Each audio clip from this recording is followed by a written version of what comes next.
Good evening, race fans, and welcome to BSTV. You've joined us for the week one, the start of our season 17 of the TCR Challenge Cup. I'm Pete Bingham, and I'm joined in the booth by Sir Alan of Toon. Good evening, Alan. Good evening, Pete. Yay, back to racing, Alan. It's going to be great. Yeah. Yeah, and I need to introduce someone, Alan. He's either a new starter or he's 8 months late for his last broadcast. His name's Cliddy Whitting. Good evening, Cliddy. Good evening. I'm only here for the cake. So, he's back, folks. Clyde Whiting has resurfaced. We are at Snetterton. We are on the 300 circuit, not Cliddy's favourite version of this. He's the 200 boy. This is the longer version with the infield section, not part of the original layout as far as I understand it. But we'll let the resident Norfolkian person, whatever you call him, to describe that to us later. 38-degree track. And even that's not the headline, Alan. We've got a ferocious amount of sign-ups this season. And there's quite a lot in the session now. We've got 33 races in this session, Alan. It's the most popular of our seasons so far. What do you put it down to? Don't say it's me, because it's not. It's clearly you talking genius and with eloquence every week. Right. Well, it could be those things, Pete, or it could be the awesome racing. Yeah, I forgot about that. Yeah. See, this is why you're here. Why have I put Wayne in the wrong class? Wayne shouldn't be in that class. Just a minute. Hang on. I've got a screen for this. Just one sec. Where's it gone? Oh, I'm not very good at this, am I? Right. So I just need to do this, folks. A second. Right. Let's find Wayne, because he's not in the right one. There's Wayne. Let's change him to that. Okay. Hopefully that's happened. And then all I need to do really is go back to here. That was seamless, wasn't it? Absolutely seamless. Nobody saw a thing. Nobody saw a thing. Exactly. Oh, right. Fee's got a fan in the chat. Fred Siddons. Good evening to you. That's nice. Yeah, that is good. Right. Good evening, Fred. Yes, we have a rather large grid, lots and lots of talent. We've got some new and returning drivers. We're going to get through these as quickly as possible. Clyde, tell us about Snetterton, though. 300 circuit. Yeah, as you alluded to, I'm old-fashioned. I remember when the 200 circuit was the main circuit, and to me, watching racing at Snetterton, the 300 doesn't bring much apart from distance. It's a lot of sort of point and squirt straights, and I don't know. Again, maybe it's because I'm old-fashioned. Maybe I don't like change, but the 200 was always the best layout for me. But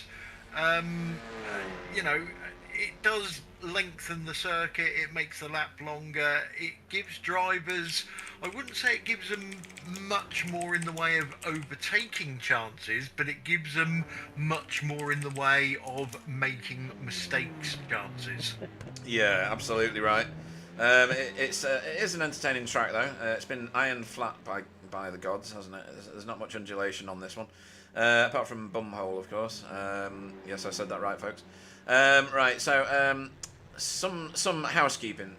The format of the league has changed ever so slightly. So in the normal weeks, we have a 20-minute race followed by a 40-minute race, which is true of tonight, with a 5-minute break in the middle. But the cars are now restricted to 30% fuel instead of 35%, which means in the feature race, those people who really did want to zero stop it are going to struggle to do so, and it will open up greater strategies for pitting early, trying to avoid traffic, things like that. In week 6 and week 12, so the middle week and the final week, we will be running an 80-minute race, just one 80-minute race instead of a 20-minute followed by a 40-minute, which gives all the drivers something to think about when they're going there for those races, and they will be restricted to 38% fuel for those, which will enforce 2 pit stops. So we're going to see how that goes. Do you want to see what they're all racing for, Alan, this season? Oh, Pete, I'm just sitting there. I can hardly contain myself Yeah, because I've after last season's amazingness, I just don't know how you're going to top it. well, And I'm we've gonna all been, gonna try and basically top it. fair. Yeah, everybody remembers the the carbon footprinted plastic trophies of the last 2 seasons. This time we've stepped up the game. So here's the suite of trophies for the 2 different championships that we're running. V8's on the left, and obviously this season, season 17 TCR on the right there. You can see I've bought in advance. These are going to be cherished items, I think, aren't they, Alan? That looks just like a block of wood to me, Pete. Let's skip across it. Fantastic block of wood that is. Yeah. And it's got all that lovely grain on it as well, hasn't Yeah. it? It's that fantastic. Yeah. What a charming piece of wood that is, Pete. I know, I do like wood. Anyway, enough double entendres. What are your thoughts on those, Clyde? First thought was Jenga. Yeah, giant Jenga. Yeah, absolutely. Second thought was door wedge. Oh, that's quite a good one. Yeah, everybody needs something to keep the door open, right? Yeah. Yeah. Good. And failing that, if you're a whittler, you can make it into anything else that you want. Yeah, that's pretty good actually. Yeah, you can whittle yourself a TCR. Yeah, so that's what everybody's after, folks. It's Oh, we had some idea of scale, Pete, on those. Things. no, they Alan, look a bit no. like those things off Space Oddity. yes. It's a very well positioned camera. Let's put it that way. Maybe that's for a future week. Anyway, so that's a bit more of the housekeeping routine. Right, let's get through some of Very these. exciting stuff. Yeah. It's good to be hearing this for the first time. Yeah, so we have defending champion Spencer McCarthy on track. It was his first season victory, first championship last time, so we can no longer call him the fastest man never to win this championship because he's now won it, Alan. He's got the number 1 on his car, Pete. He has got the number 1 on his car, yes. Oh, I'm thrilled for him. Yeah, it's a long time he coming. deserves it. He Yeah. earned it, and yeah, I'm thrilled for him. He's a proper champion, and he's going to wear that number 1 with pride, and we're proud of him. And I'm looking forward to all these shots queuing up to take it off him. Well, on that note, we should point out that this boy has returned to the fold, Simon Trendle, the scourge of BSTV leagues, because he just wins them all, really. He's won everything now, hasn't he, Clyde? I believe he has. The only thing he hasn't won is how to improve your teammate award. Oh yeah, that's true. Yeah, we shouldn't smash on Jamie too much. He did come in and help us about 20 minutes ago. Yeah, but it's sorted now, so it doesn't matter. Oh, that's true. Yeah. Right, who else is... so Daniel Mills, he's a new racer to us. Yeah, he was very American when I spoke to him just a bit earlier when we were sorting out an issue. He's in the Veloster. Not many Velosters this time, Alan. Only four. Oh, really? That's Yeah. interesting. It So is. they're kind of getting turned into an Audi. Well, yeah, pretty much. And there's even less Audis. I think there's only 3 Audis. Wow. Let's see. Another late sign-up was Jura Larkinen. I hope that's how you say his name. We are good at butchering names here on BSTV. Nobody gets the right name. Even the English ones don't get the right name, do they? So he... Well, sorry, go on. I think that's probably unlikely to be totally correct, but you know, it's a very good stab at it. And doesn't that gentleman sound perfectly racing? He does, yeah. He feels like he needs to be in a WRC car, doesn't he? Right, so who else? David Danza, he's on track. That's a very vivid paint scheme. We won't miss him in the race. He is also new to us, and he's racing as a privateer as well. There's a couple of new teams, but none of them are on track at the moment, I don't think. Jay Corley and PVG have formed a slightly different named Result team. This is Result X Pure Sims Esports, and they've joined the ever fast Pete Newman in that particular racing outfit. Who else is not on track at the minute that we need to talk about? There's a guy called, Christopher Smith raced with us last season. Jarrett is new, but he's not on track at the minute. Everybody's getting ready to go qualifying at the moment. So at the moment, there's a lot of people just sat getting ready. I can't even talk about a returning driver from eons past, because he is also in the pits at the minute. So we'll do that when we go to qualifying, I think. So Clyde, your thoughts on the league now that you've returned for a session of it? Yeah, it looks absolutely massive. Oh, sorry, I was talking about something else. I'm sure you. I'm sure you weren't. I was talking about Pete's belly. Yeah, it's nice to see drivers that I recognise, but also very good to see more new drivers coming into the league. A particular driver that I was watching in practice was Logan McKinsey. Looks ridiculously fast. Yeah. To go with some of the other ridiculously fast drivers that we've always had. So, yeah, it's going to be. You know, we always promote these leagues. You know, doesn't matter what speed you are, there is always somebody to race with. I remember hitting Alan over the head with a hammer, trying to tell him that don't worry, you know, you will find somebody to race with, and lo and behold, Alan found somebody to race with. So, you know, anybody that's watching that hasn't signed up, don't get put off by those fast times at the top. The best way to get quicker is to join leagues like this that has got a phenomenal grid.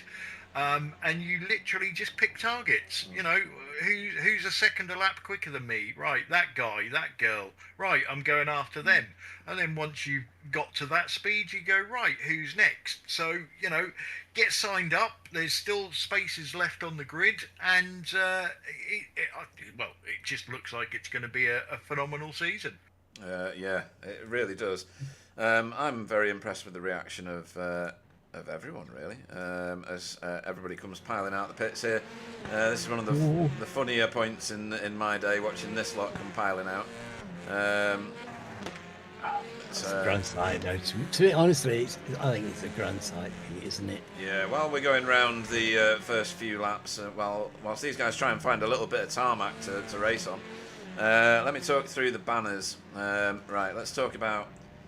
Right, so there's Logan. He's the one that we're saying is mega fast. So he is in the pro class. You can tell that from the blue number board on the side and the windscreen banner in his window, in his main windscreen. There you go. And he's got white, or in this case silver, writing, which goes with that. But if you were to find someone like, let me find one, Spencer. In the black Veloster there with the geodesic paint on. He has got the same coloured banner and board, but with yellow writing. That denotes that he is an ex-champion of this league. And there's 5 of them in this league at the minute, which shows the depth of quality that we've got to have 5 champions. And Sam Blease is another one of those. He's in the other geo colour, but he has a blue board, yellow writing. Right, let's have a look at someone like... let's go... No, he's already in pro. Wayne Douglas. Let's have a look at him once his car comes around.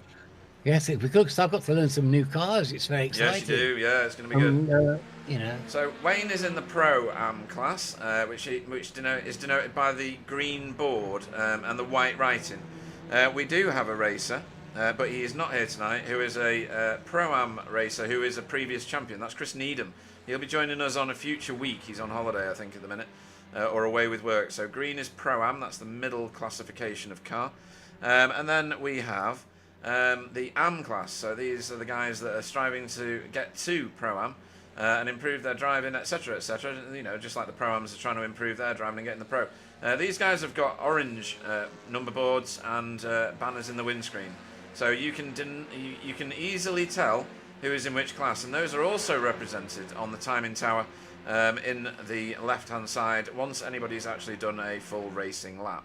Right, let's find somebody on track. I'll put the track map up, and we'll find somebody who is going to be doing us a running lap. Where is Wobbly? There's Wobbly. Right, let's jump on board with him, possibly on his next lap, because he's going to... yeah, he's halfway round at the moment, isn't he? He's not going to be really pacing it out. We need to remember, Alan, that we've had iRacing's update, so the tyres are different now, right? So I understand, and where it becomes an issue. Yeah, and it's not been an issue for a very long time. You could run these cars for about No. 2.5 hours and they wouldn't run out of tyres. Um, I think that's going to make a big difference for all the classes, Clyde, don't you? We used to have this in our factor way back, didn't we? Yes, it was more basic, but Yeah, and any time that tyre wear comes into it, it just opens up options and tactics. Yeah. Not so much in the sprint race, but in the feature race. And we'll find out what the tyre wear is like.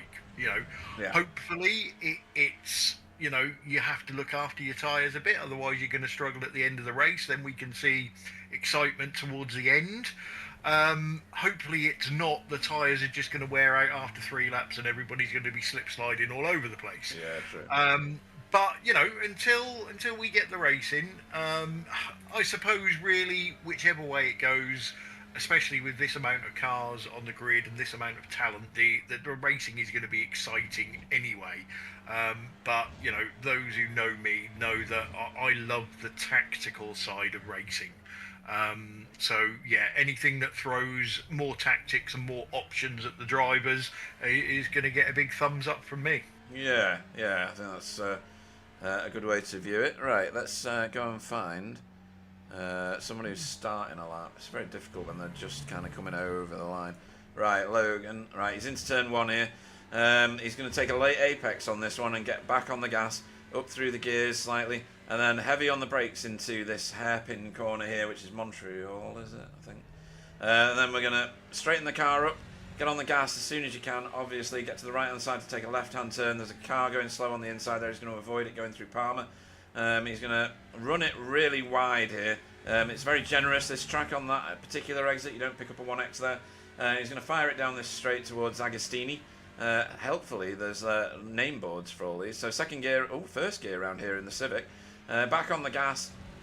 You're going to fire it up this little straight here towards Hamilton. It's another left-hander. Not nearly as sharp, so you can coast through there. Get ready on the left-hand side for this very tight right-hander at Oggy's.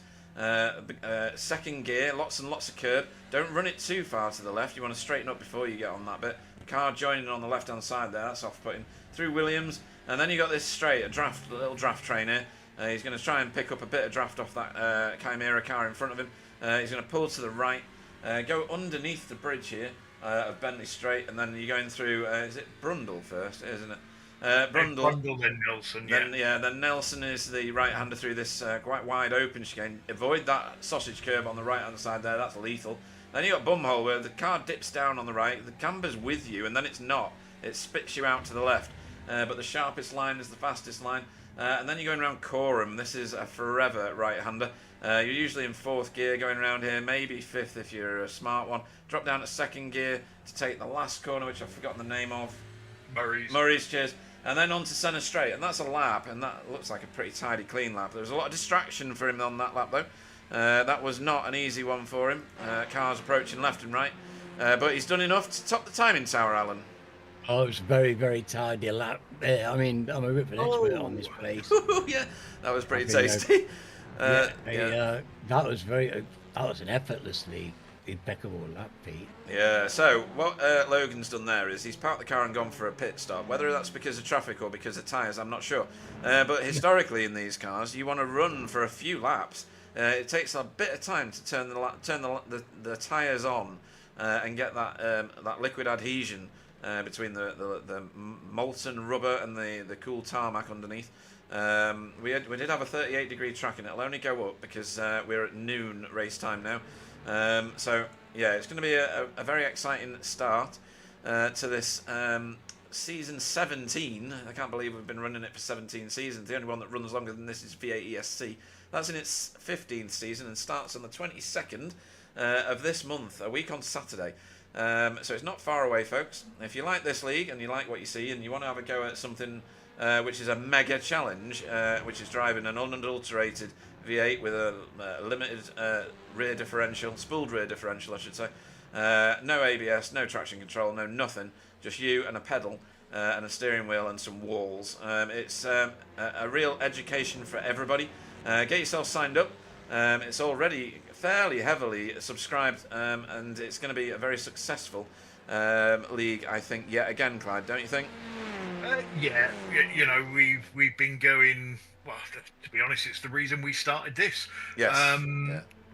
And yet we've got fantastic drivers, fantastic teams, great support, great sponsor, and yeah, the racing is, well, I don't know, is it as pure as it can get? Like you say, there's no aids. The car is a handful, but it's great. It's just, you know, it's one of those cars that, you know, when you get it right, you get that big grin on your face. And when you get it wrong, like we do most of the time, it just makes you giggle. So yeah, it's great. It's good to be back. And you know, yes, we've been let down a bit by iRacing. With, you know, we're still running the old cars, but you know, they're still good, and they still give us great racing. Yeah, they do. Let's talk about some of these guys that have rejoined while you're watching the timing tower on the left for people finding their place. Don't adjust your sets, folks. This is Ben Cullen, or sorry, said his name wrong, Clyde. What's his name? Yeah, his name's Send. Send Cullen. He has returned to the BSTV fold. He's racing for the Elite, Clyde. This is Effect Simulations. They are the creme de la creme of iRacing teams. They came second in the World 24 at Nürburgring. They have some real-life, world-class drivers racing for them. So this team I want to watch out for. His buddy is... where's he gone now? I chose the wrong car, sorry. So there's Ben. Where's the other Effect car now? He's up here somewhere. Oh, I know he's Two there. of these lovely cars, have we? Yeah, two of them. Yeah, I can't find the other one at the minute. There is another one. Where's he gone? Is that Stefan? Stefan's just in front of him, yes. Yeah. Which is good. Right, another new driver. I also found the other one. This is Jarrett Gasquet for Single Cell Motorsports. Am driver, not going to miss that car, that's for certain. He's got a buddy as well. Can I find him? Where's that? Oh dear, I'm not doing very well here. There's two of these. Oh, the other guy is the guy that tried to join very late. I'm not sure he managed to. Roy Mitchell. He was. That's a shame, Roy. That's yeah. a shame. What did you? Oh, well. I mean, it was after the session had launched. It was literally that late, but we hope to see him in the future. David Danza. Look at that paint job, Pete. There's some cracking paint, isn't there? There's some brilliant ones. We've got Jamie Wilson racing tonight, and if I press something like this, you should see Jamie's inset picture, so we can see what he's doing on the inside and the outside of the car. It's a bit like an autopsy, this, Alan. We can see both views. I'm always happy to see Jamie. He's a fantastic driver. So the rest of the housekeeping is as follows. So let me just turn that off. We'll rejoin that when we get to doing some real racing later. So I've already mentioned that Spencer was the championship winner from last season. He's defending his title. Carl Hardy was the winner of... No, he wasn't, was it? It was Jamie. Oh, I don't pay attention to anything, do I? Nothing at all. Where's Jamie Wilson? There he is. Jamie Wilson is the current reigning champion of Pro-Am. He's decided he doesn't want to go up a league, so he stayed in Pro-Am, and will try and defend that title from quite a challenge, to be honest. There's a lot in Pro-Am. He's got a lot on his plate. And then David Ayres, where are you? David Ayres. There's David Ayres. David Ayres was the AM champion. He is also elected to stay in AM for this season, and will defend that title against some of the class that we've got down in the AM class. Very exciting. It's very exciting, Pete. We've got defending champions in place who are... this is we haven't had this before, where people are trying to fend off in 3 separate leagues. It's absolutely brilliant. It is. It just puts a whole different complexion on the league, having these little championships within the championship. Fantastic. Looking forward to this a lot. Yeah, it should be good. Ben has pulled me up saying that there isn't another Effect driver. I thought there was. I'm sure I've seen one sign up, but never mind. It must be just Send with all his... You're probably hallucinating again, mate. Yeah, it's Send with all his mates, Clyde, like normal. Yeah, you know, if this Oh, team is oh. that good, well, why is Ben driving for him? yeah. I think they misread his Is it a CV. sympathy thing? Yeah, I think they saw a word and misinterpreted it. They might be foreign and it might not be their first language. You know what I mean? True, yeah, yeah. and nice to see. Obviously, there's a team named after your head, What's that? Single Cell. Oh yeah, single cell. Yeah. I mean, I don't even think I've got that much. It's not enough to make a spark. I know that much. Wayne Douglas doing a great job yet again of getting up that ranking. He's very talented. Jake Hawley struggling again. We saw this a lot, didn't we, Alan? Last season. Just at the beginning. He can't qualify the car. He finds his pace eventually. But, Yeah, he's not going to qualify anything if he's in the pit lane. And here's the cutting corner team. They usually come with a massive retinue of fans in the chat. Ben says he thought we were his friends, Clyde. What? Don't know where he got that from. Yeah. So, yeah, sorry. Cutting corny TCR team. CCT, as they're otherwise known. Rene Earhart is here. He's definitely got a friend in the form of Dietmar, who has just joined pit road there. It's a very abrupt pit lane entry, Clyde, isn't it? Yes and no. You know, there is, you know, coming out of Murray's, you can spot the entrance to the pit lane, and you know, you shouldn't really have that much trouble. Just thinking back to the tyre wear thing, and what you were saying about Forum being a never-ending right-hander. Now, I'm sort of hoping now that, you know, if you look after your tyres, they look after you. Because the preferred line for Coram has always been hug that inside curb, and then flick in as close as you can to that monster curb at Murray's. Yeah. But you do see in real racing, you know, people with better tyres going round the outside of Coram and then getting down the inside of Murray's. That turns into a massive overtaking opportunity. Right, okay. Well, we'll watch out for that. I'm going to have to do names only because we've got so many drivers. I have extended gridding. So, week 1, race 1, 20-minute race, no pit stop required. Logan McKinsey will lead us away on a 157.9, the only car in the one under the 158s. Very impressive. Sam Blease goes off second tonight. Stephen Walker off third. Jamie Jeffrey off fourth. Wobbly off fifth. Pete Newman off sixth. Seventh will be Simon Trendle, ex-champion or previous champion, whatever you want to term that has been. Current reigning champion Spencer McCarthy off 8th. Rene Earhart off 9th. Chris Smith off 10th. 11th will be Carl Hardy, the pie man himself. Daniel Mills, new driver, off 12th. That's very good qualifying. Very impressed with that. 13th will be Wayne Douglas. Martin Shirley off 14th. Roger off 15th. Jay Corley will have hoped for better in 16th. PVG off 17th. Russell Cowell-Reratin off 18th. 19th will be Stefan. Jamie Wilson will go off 20th. 21st, will stop flashing your lights. I can see you. It's banned in this league. You know it is. JB will go off 21st. Dietmar Hoos will go off 22nd. Then the first of the AM-class cars, Matt Flannery, will go off 23rd. David Ayres off 24th. 25th will be Arnaud Chenonnier. Jarrett Gasquet will go off 26th. I'm probably saying his name wrong. Sen Cullen will go off 27th. David Danzer will go off 28th. Jason Haddington off 29th. Fee will go off 30th. Jura Larkinen will go off 31st. Chris Dixon off 32nd. 33rd will be Boyd Dreesen. Andy Littler goes off 34th, and Dave Campbell will go off 35th and bring up the rear of the field tonight. But we've seen what he can do. He can move forward quite quickly. Right, back to this, and we'll go and find ourselves a car to look at and a better camera. It's an exciting grid, isn't it? It's a massive grid, actually. I can't even get a camera that covers it all at the minute. Oh, there we go. Look at that. Stop flashing your lights. Right, lights coming on. So 5, 4, 3, 2, 1, and season 17 is away, and there's a car not gone. Who was that? I don't know. Well, got caught out there. Yeah. Don't know what happened. It was a Honda. Yeah, it's going to cost you.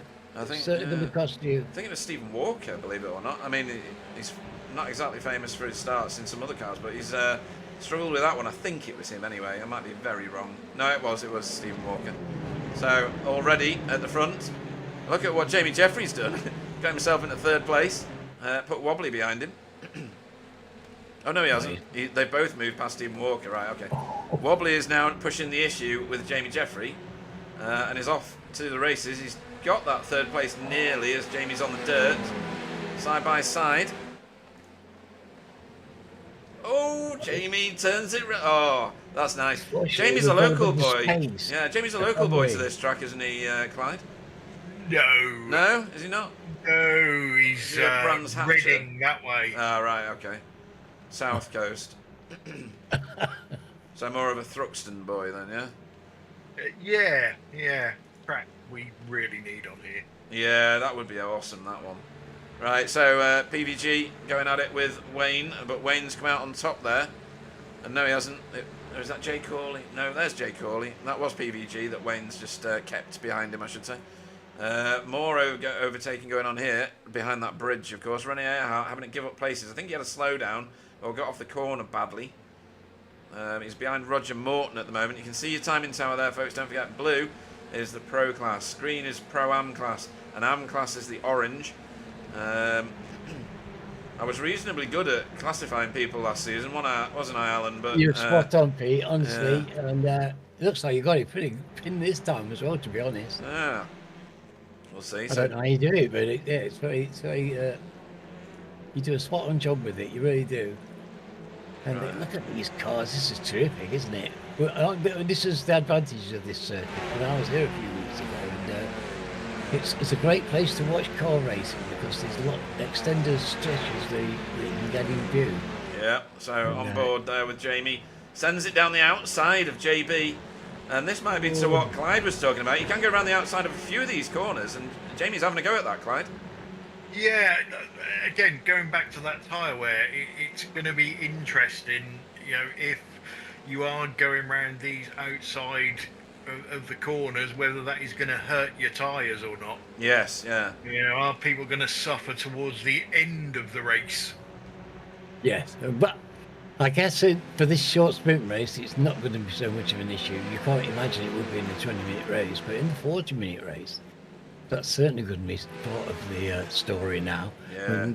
And you're going to get the same situation that you get with pit stops in general. Some people are going to be good at managing tyres. Some people aren't going to be good at managing tyres. And they'll all have a different set of capabilities at the end of a race. Yeah. Let's get into the sharp end. So, this could have really quite a dramatic effect on the racing. We don't know how it's going to pan out, do we? No, I know. Most forward driver, I said that he'd do well. Dave Campbell, has already moved up 5 places. I think he's sandbagging in qualifying. I think he just wants to start the back. Right, let's go to the other end of the field. So Logan McKinsey is leading, but not by, enough in his head probably. He's only half a second above the mighty fast Sam Blees, who is here. That's a rubbish car. Well, that's all right, that camera, once you get around the front of the car. So Sam Blees keeping Logan honest at the minute. A bit of a gap now, back to Jamie Jeffrey, that is. 1.5 seconds. So the front two have gapped him. They've gone. Wow. And then a whole string of cars following. There they are. It's a massive train of cars coming round. I don't believe a very long while to split up, isn't it? It just shows you the quality of the drivers here, and just that little bit of tow as well. Yeah, and I was about to say, and I'm probably going to curse the entire field, I've not seen a crash yet, Clyde. You know what? I was watching right at the start, and I thought this is going to be a mess. But yeah. No, all credit to the drivers. They've all done fantastically well so far. Yeah, so far. It's always a dangerous start, isn't it, with that hairpin so early? It really can. I've seen it stack up so many times. And we spoke too soon. So Spencer gets locked together with, I think that was Pete Newman, it was. Pete Newman in the Elantra this magnetic season. car things, isn't it? Yeah, they just got together and then neither of them were allowed to turn because they were stuck to one another. So we shall have a bit of that again. Yeah, good battle with Jamie Wilson and JB Dejoux going on at the moment. Yeah, so Spencer fires it down the inside here, then gets... Oh, right, so... right, okay. So I'd say that's 50-50 for both of them, to be fair. Nothing nefarious in any of that. Right, let me go back to live. Let's go and find Jamie. Oh, Yeah, he's fallen off some him. stout defending by JB. Stout defending, or? No, but it was stout, fair defending. Yeah. Jamie did try and get round the outside at one here we go. ball. Oh, well, it JB's did strike made a me. mistake there. Yeah. It's come out of. I can never remember the one after. Is it Nelson? Yeah, Nelson. He made a mistake coming out of Nelson or going into Brundle more likely. You'll have seen Clyde. Ooh. How much he's improved as That's well crazy. in the last few seasons. He's really come on. Ooh, hello. To be dicing Not going. that field. For a picnic. Yeah, Dietmar is off and in yeah. the weeds. There he is. He just drove out there. Oh, right. Has he got Oh. technical issues? That doesn't look like a car that wants to be out there, does it? Let's have a quick look. So he's behind this little battle, and then You just watch. taps the brakes. Ah, right. Oh, So he's- Now he'll turn left. He's got a broken front He's going. suspension. Yeah, so damaged model at work. That car is going to struggle to turn right ever. He's So- going to try and get in the pit lanes, Yeah. maybe from there. Yeah, he's going to have to tow, isn't he? and he's in the pits, and he's leaving after his fast repair. So, brings us on to the rules. So you accrue negative points in this league for every incident you get, and you do get a fast repair. So if you end up in a bit of a crashy situation, you can go in for one fast repair. It's a bit like getting the spare car out of the garage. That's one fast repair per race. So they'll get another one in the 40-minute race, which follows this one. We've only been racing for 7 minutes. It feels like an hour. Right. Oh, all right. We've got lots of action going on around Pete Newman at the minute. He was slow coming out of Williams. It's had that little coming together already, so Yeah. maybe he's carrying impact damage or something. Yeah, from that incident with Spencer. Yeah. Yes. David Ayres has just picked up a position and then given it back again and then taking it again. He's having a bit of a ding-dong here with fellow AM-class driver Jason for the top spot at the minute. No, it's not. Fantastic. Oh, no, he's down the road. Good grief. Oh, no, he's like well ahead. Doing a good job. Excellent.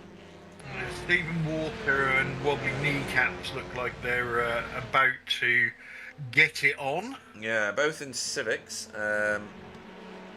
Stephen Walker used to drive the Civic, but he drove the Audi all last season, if you remember, Alan. Oh, dude, yes, indeed. great Famously job. drove it, really. Yeah. Stubbornly drove it to considerable success because Yes. it wasn't a favoured car, but Stephen's a favoured driver. He's a fantastic driver, and he squeezes the best out of any bit of metal he's in. Yeah, this is Dan Mills having a proper scrap with, is that Russell? Yeah, it was Russell Cowell, and he's also in the Where's Honda. Russell's car? Has he changed his paint this season? He has. He's in the grey and black Spectre 6 livery. That one With the big R. with the big R. What have you seen? I was just still watching this Wobbly Oh, yeah. and Stephen battle. Wobbly literally just shut his nose off. Who would never do Stephen that? was, What is it? heavily Yeah. on the brakes Wobbly. to avoid two cars spinning off into Suffolk. And that's Stephen's new paint as well. It is, yes. A very nice car, actually. Well liveried. He's going to go for it again now. Yeah. Oh, too wide through all of this. I wouldn't. Ooh.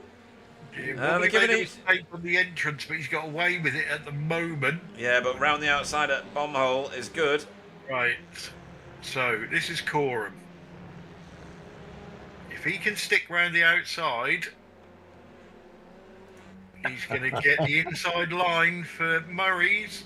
Oh, the Oh! And look who's behind him. Look who's behind him. Yeah, Simon Trentle's in the battle as well now. He's going to get a hell of a tow. Yeah, he is. I don't know if the tow's that effective these days, but yeah. It is when you're that close, Pete. Yeah, true enough, yeah. Simon backed out of that. These two have been side by side for over half a lap. Yeah, Wobbly should be okay here. And that's current reigning champion Spencer McCarthy that's caught all three of these guys. This is either going to be brilliant or end in many tears. Oh, pick and mix. Yeah, so there's not. Oh, there's a little nudge there from Stephen. So this infield section doesn't really throw up too much in the way of overtaking unless the car in front makes a mistake. But with these four this close together, when they get onto the Bentley straight, it's going to be a blanket over all of them. Yep. Yes. You have to get that good release from Williams as well, don't you? Otherwise, you can lose places on that straight quite. Wobbly got away a bit there with the three squabbling behind him. Yeah, he's got a bit of air now. You can see the gap to Wobbly, but these three are on it. That is the worst camera ever. There we go. You can see there's still... Oh, right. Oh. Yeah, it's fantastically tight still, isn't it? Yeah. Give you some graphics to read, folks. Should have done that earlier. Apologies. It resets every time I go to replays. Daniel Mills has just had something happen with somebody because he's apologising profusely. Right. I've got nothing on the event tracker at all, so he's obviously got in someone's way. Nudge somebody out of the way, or like you say, got in somebody's way. Yeah. These two Result X Pure Sims cars are doing very, very well. That's Jay Corley and Pete Van Gool. And Pete Newman's right behind them as well, so there's a proper little queue of one big team there.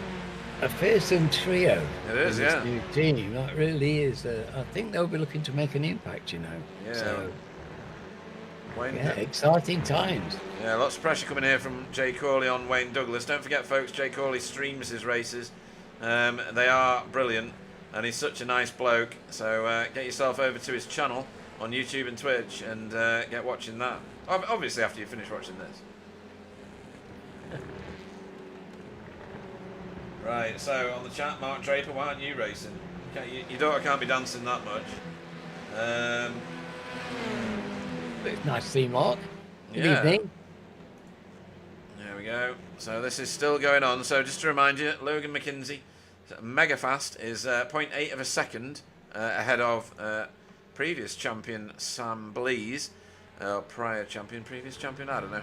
And then the ever fast Jamie Jeffrey, with wobbly kneecaps, the lead of this battle for fourth place, which includes Spencer McCarthy, Stephen Walker and Simon Trendle. We were watching it not that long ago.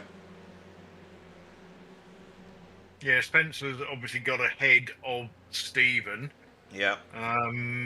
Now that has all sort of settled itself out, I expect the four that I've got in my picture, which includes Simon Trendle at the rear, I'm pretty sure they're all going to get together again.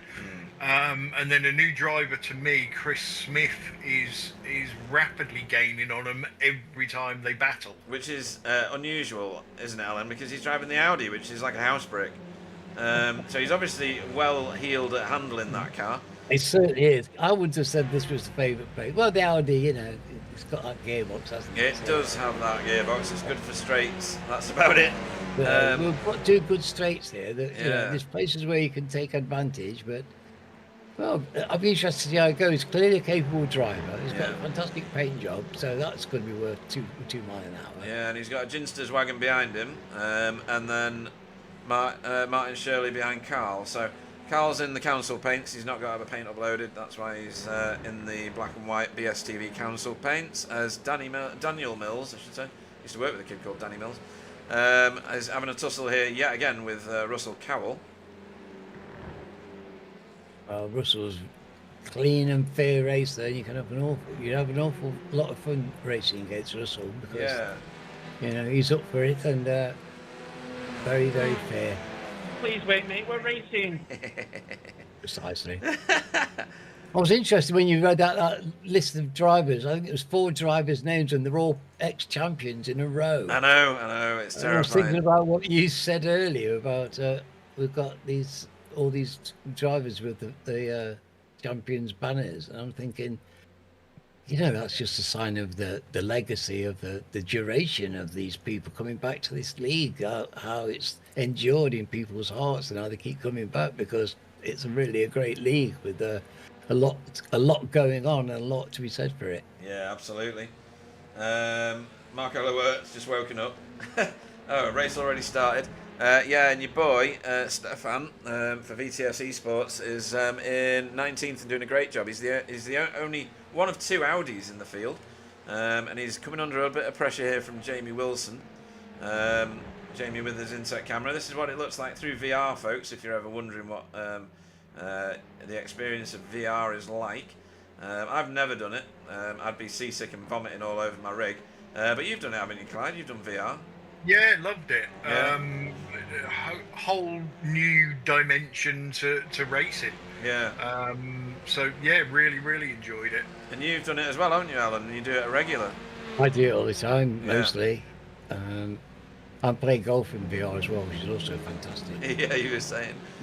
Have you won the Ryder Cup yet? I would lose it badly, especially in today's performance. Oh dear, really? Right, JB is under a bit of pressure. He's Well, you know, these aren't easy people to swallow, and it's really no. look at the fight he's putting up. I know he's got Matt Flannery in front of him and Arnaud Chenonnier in front of him, and then back to what we were talking about with Sen Cullen for effect simulations. He's up 6 places from his start position. He's the most forward moved person of He's got a all bit of of them. space there, so that's Yeah. that's good driving. It is? Clearly hasn't lost his touch. No, definitely not. Although he did used to win the odd race, I think. So he's got. McCarthy's putting a lot of pressure on Wobbly at the moment. Yeah, I've just put it on the screen for everyone. I spot the occasional thing, and he's taking a move, or he looked to take a move. Still doing it. Is he going to cut back? He can't cut back. Cause Yeah. Oh, I thought Stephen's car was alongside him. He tried to cut back, didn't Yeah. he? But Wobbly's backside was in the way. Yeah, it is a bit rotund and large, isn't it? All that running about Holland, that's what that does for you. Or the Netherlands, I should say. Right, But so... Spencer is a hell of a lot better on the brakes than Wobbly at the moment, but that gives Wobbly the opportunity to get out of the corner better. Yeah, I'm not sure what Wobbly's doing. He's just trying to bolt his car to the right-hand side of the track, isn't he? As Spencer gets alongside. Oh, that's close. That's intimate. And Spencer was in front for a nanosecond, and then Wobbly got it back, and now Spencer's on the wrong side of Wobbly. Yeah, it's nigh and impossible to go around the outside. Oh, opportunism! Stephen tried to... Stephen, well, he will, won't he? Yeah. He certainly won't let an opportunity go by. No, he won't. This is crazy racing, this. Spencer, alongside again, he's going to get 1x for that, no doubt, because that was extra wide. And then into, was this Bentley? I can't remember. Yeah, Wobbly's still in the catbird seat here. Yeah. He's obviously done his homework. He knows where to put his car. Yeah. All he's doing, though, is stacking them up, right? He's not actually getting them. Exactly. Oh, there's a dive. There's a dive. Yeah. Nicely done. By Yes. both drivers. And he's through. Right, so now Wobbly sets off to try and get that back.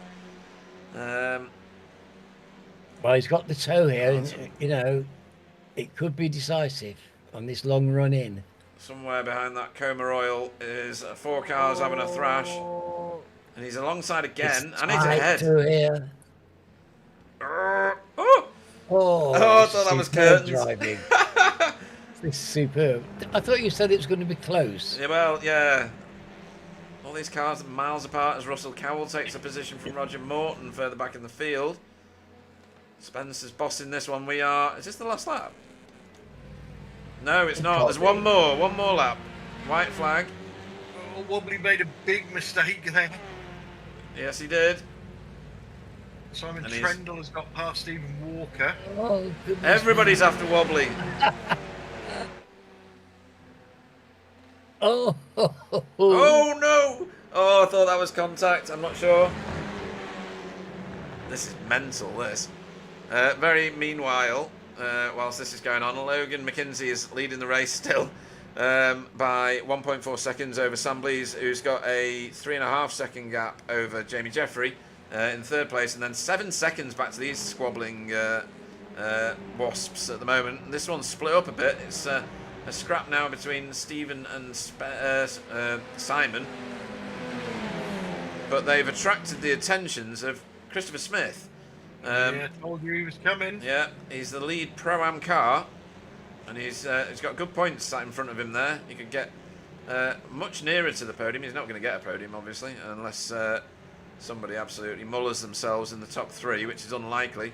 That's the distance that we're talking about in terms of the lead, with Sam Blees there. Then Jamie, who's done an amazing job to stay with those two at the very front. And then we're back to Spencer here. Oh, Spencer was clearly being held up a little bit. Yeah. Pete Stretching out. Pete Newman moving back through the field somewhat. As Logan goes into quorum. Straightens his car up to take the last corner. What a line he had through there. Goodness me, that was tight. And then over the line for a bit of weaving and probably a bit of light flashing as Logan McKenzie takes the victory for the first of the races here in season 17 at Snetterton. Wow, congratulations. That Brilliant. was quite a drive. It really was.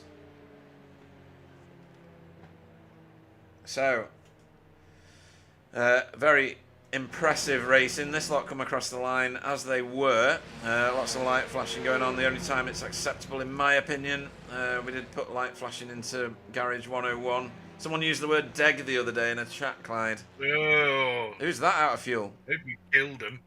Who was that out of fuel? Somebody was parked up. It was Wayne. Was it Wayne Douglas? Surely not. He's already over the line. He has to be. Someone was parked up at Coram. So that's basically everybody over the line, apart from the people back here, which is David Campbell, Dietmar. It was Wayne Douglas ran out of fuel. Oh, no. Can't believe that. Here comes Dietmar Hoos. Oh, that's unfortunate. Yeah.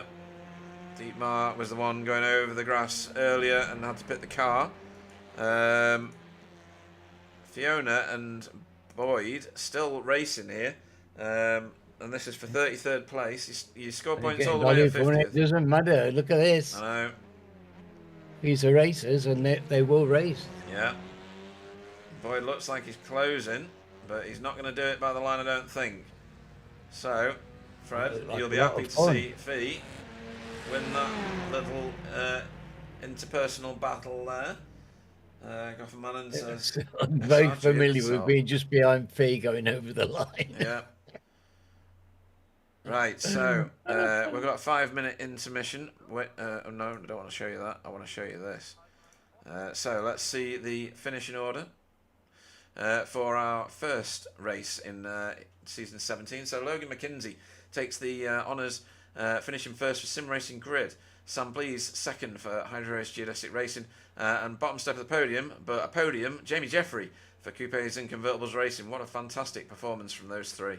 Very, very faultless, to be fair. And then we've got Spencer McCarthy in 4th place, defending champion for Hydro Race Geodesic Racing. Wobbly Kneecaps in 5th for BSTV Pink. Stephen Walker in 6th for Spectre 6. Simon Trendle, returning ex-champion for Team Chimera. Obviously, Stephen Walker is also a champion of past. Chris Smith finished top Pro-Am car in 8th place for RD Simsport. Carl Hardy finishing behind him, second in that class for Safeguard.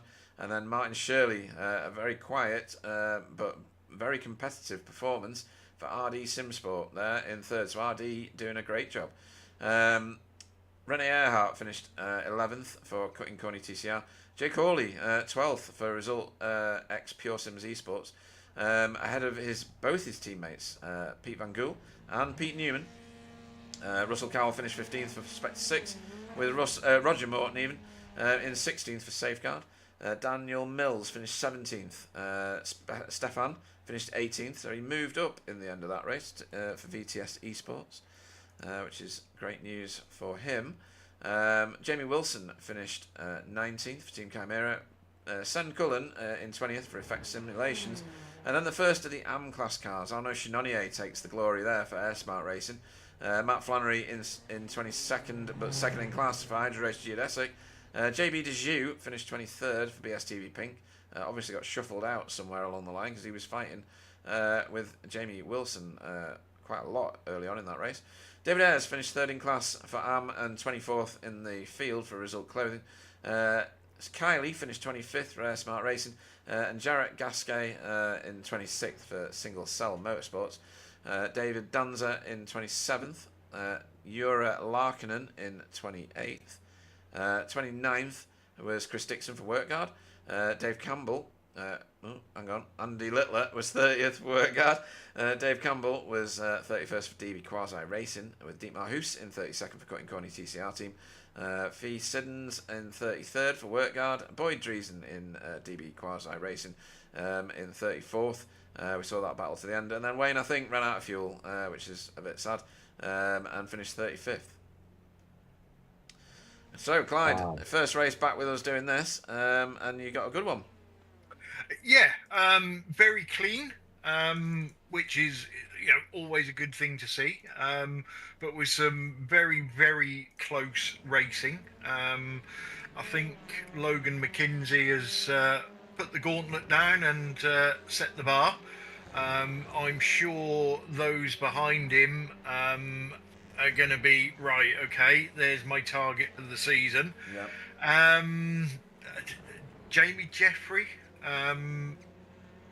very, very good race there.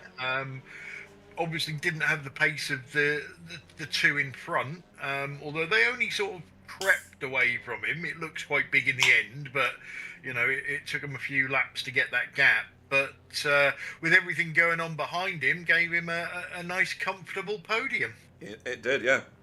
And Nicola Jeffrey is on the chat now as well. She says hello to all of us. But your name is in capitals. Is that because you've got some sort of restraining order with her? Is she scared of you? Is that it? I wouldn't like to go into my relationship with Nicola. No, Right. She's a lovely lady. And hopefully Julian as well is watching. And yeah, the boy did good. Yeah. Rob Sutherland shouting out for Chris Smith and Shirley. That's Martin, Shirley. Sorry, go on. Shirley Martin. Oh, Shirley Martin. Could be either, couldn't it? I don't know. Anyway, Mark Draper. Logan is mega fast. Yes, he is. He's a top bloke, apparently, as well. We'll find out at the end of this, because he'll be interviewed if he stays in the chats. Or he is in the chats. I don't know that he is, to be fair. Andy Littler on the track doing his probably pit stop practice. You often see this. He's only got 5 seconds to get round, though, so he's not going to get round to the pits anyway. Dan McFarlane says, woo, good race. You're not wrong. That was a bit crazy. Those 4 that were fighting for fourth place, I should say, that was a bit mental. Multiple champions in there. Plus, now, Wobbly, the fastest driver never to win this. Right, so we reversed the top 15 in this second of tonight's races, which is the 40-minute race with a mandatory pit stop. It's guaranteed now, unless somebody really does have a solar-powered car. Let me find a camera. And tyres. Yes, and tyres. Big feature. Oh, Christ, sorry. Got to extend grid in so that I can do the following. It's going to be names only, folks. Russell Cowell will lead us away. Yeah. In the second of tonight's races. That's his gift for finishing 15th in the first one. Pete Newman off second. Pete Van Gool off third. Jay Corley off fourth. Maybe that's a tactic from him. Rene Earhart off fifth. Shirley Martin off sixth. Seventh will be Carl Hardy. Chris Smith will go off eighth. Simon Trendle off ninth. Stephen Walker will go off 10th. Wobbly Kneecaps off 11th. Spencer will go off 12th. Where's my button? There it is. 13th will be Jamie Jeffrey. 14th will be Sam Blees. And Logan's punishment for winning the first race is that he starts 15th in this one. Roger Morton goes off 16th. 17th will be Daniel Mills. Stefan will go off 18th. 19th will be Jamie Wilson. Send will go off 20th. Arno will go off 21st. Matt Flannery off 22nd. JB will go off 23rd with David Ayres off 24th. 25th will be Kylie, Jason Haddington. Jarrett Gasquet will go off 26th. Stop flashing your lights. Too many of you. Where am I? They made me lose my place. 27th will be David Danza. 28th will be Jura Larkinen. Chris Dixon off 29th. Andy Littler off 30th. Dave Campbell off 31st. Dietmar Hoos will go off 32nd. Fee will go off 33rd. Boyd Driesen off 34th. And Wayne Douglas will hope he's put enough fuel in the car on this one. And he will go off in 35th. Right. We are going to position a camera here. I can still see you, David Ayres. You're going to get banned if you carry on flashing your lights like that at the back. We're waiting for a couple of cars to join. Both of the Geo cars. I know. Good job you're back there. Can't affect my vision. This is where it gets interesting, folks, because you've seen the fast cars from the sprint race, and they've now got to get through other cars to get to the front. Only 15 though, Clive. Yeah, lights are coming on. Yeah, here we go. Green flag, green flag. And we are away at Snetterton. Russell didn't get the best of launches, and nor did Simon Trendle, for that matter. Wobbly was looking for to make ground early as well. He got a good start. He got a very good start. He's up 2 positions, already. And that's the trick of these races. Get to the front. Thing is, of course, you've now got these guys who finished midfield in the first race, but these are very talented and quick drivers. Yeah, they're going to take some on seating. Yeah, quite a few because movements. The talent pool goes very deep here. Yeah, quite a few movements, middle of the field and to the back of the field, and Wobbly is already up 4 places. Very opportunistic stuff. Simon Trendle dropping backwards. Although he has got quite a lot of talent racing around him. Logan and Sam Blees. This is a battle that will rage, along with Jamie Jeffrey there, in that unicorn-powered Elantra. Some very careful driving being executed here. This is a credit to the guys. They know they've got cold tyres, and this is early days in a long race. Yeah. So, Logan, Jamie, Sam Cullen. Whoa! Simon Trendle threading the needle there. Somebody was in the way there.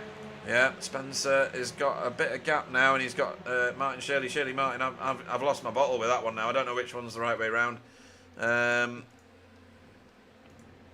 Shirley Martin. Oh my God! You both did the same joke at the same time. What the hell? It's like I've seen of Austin Powers or something. Don't call me Shirley.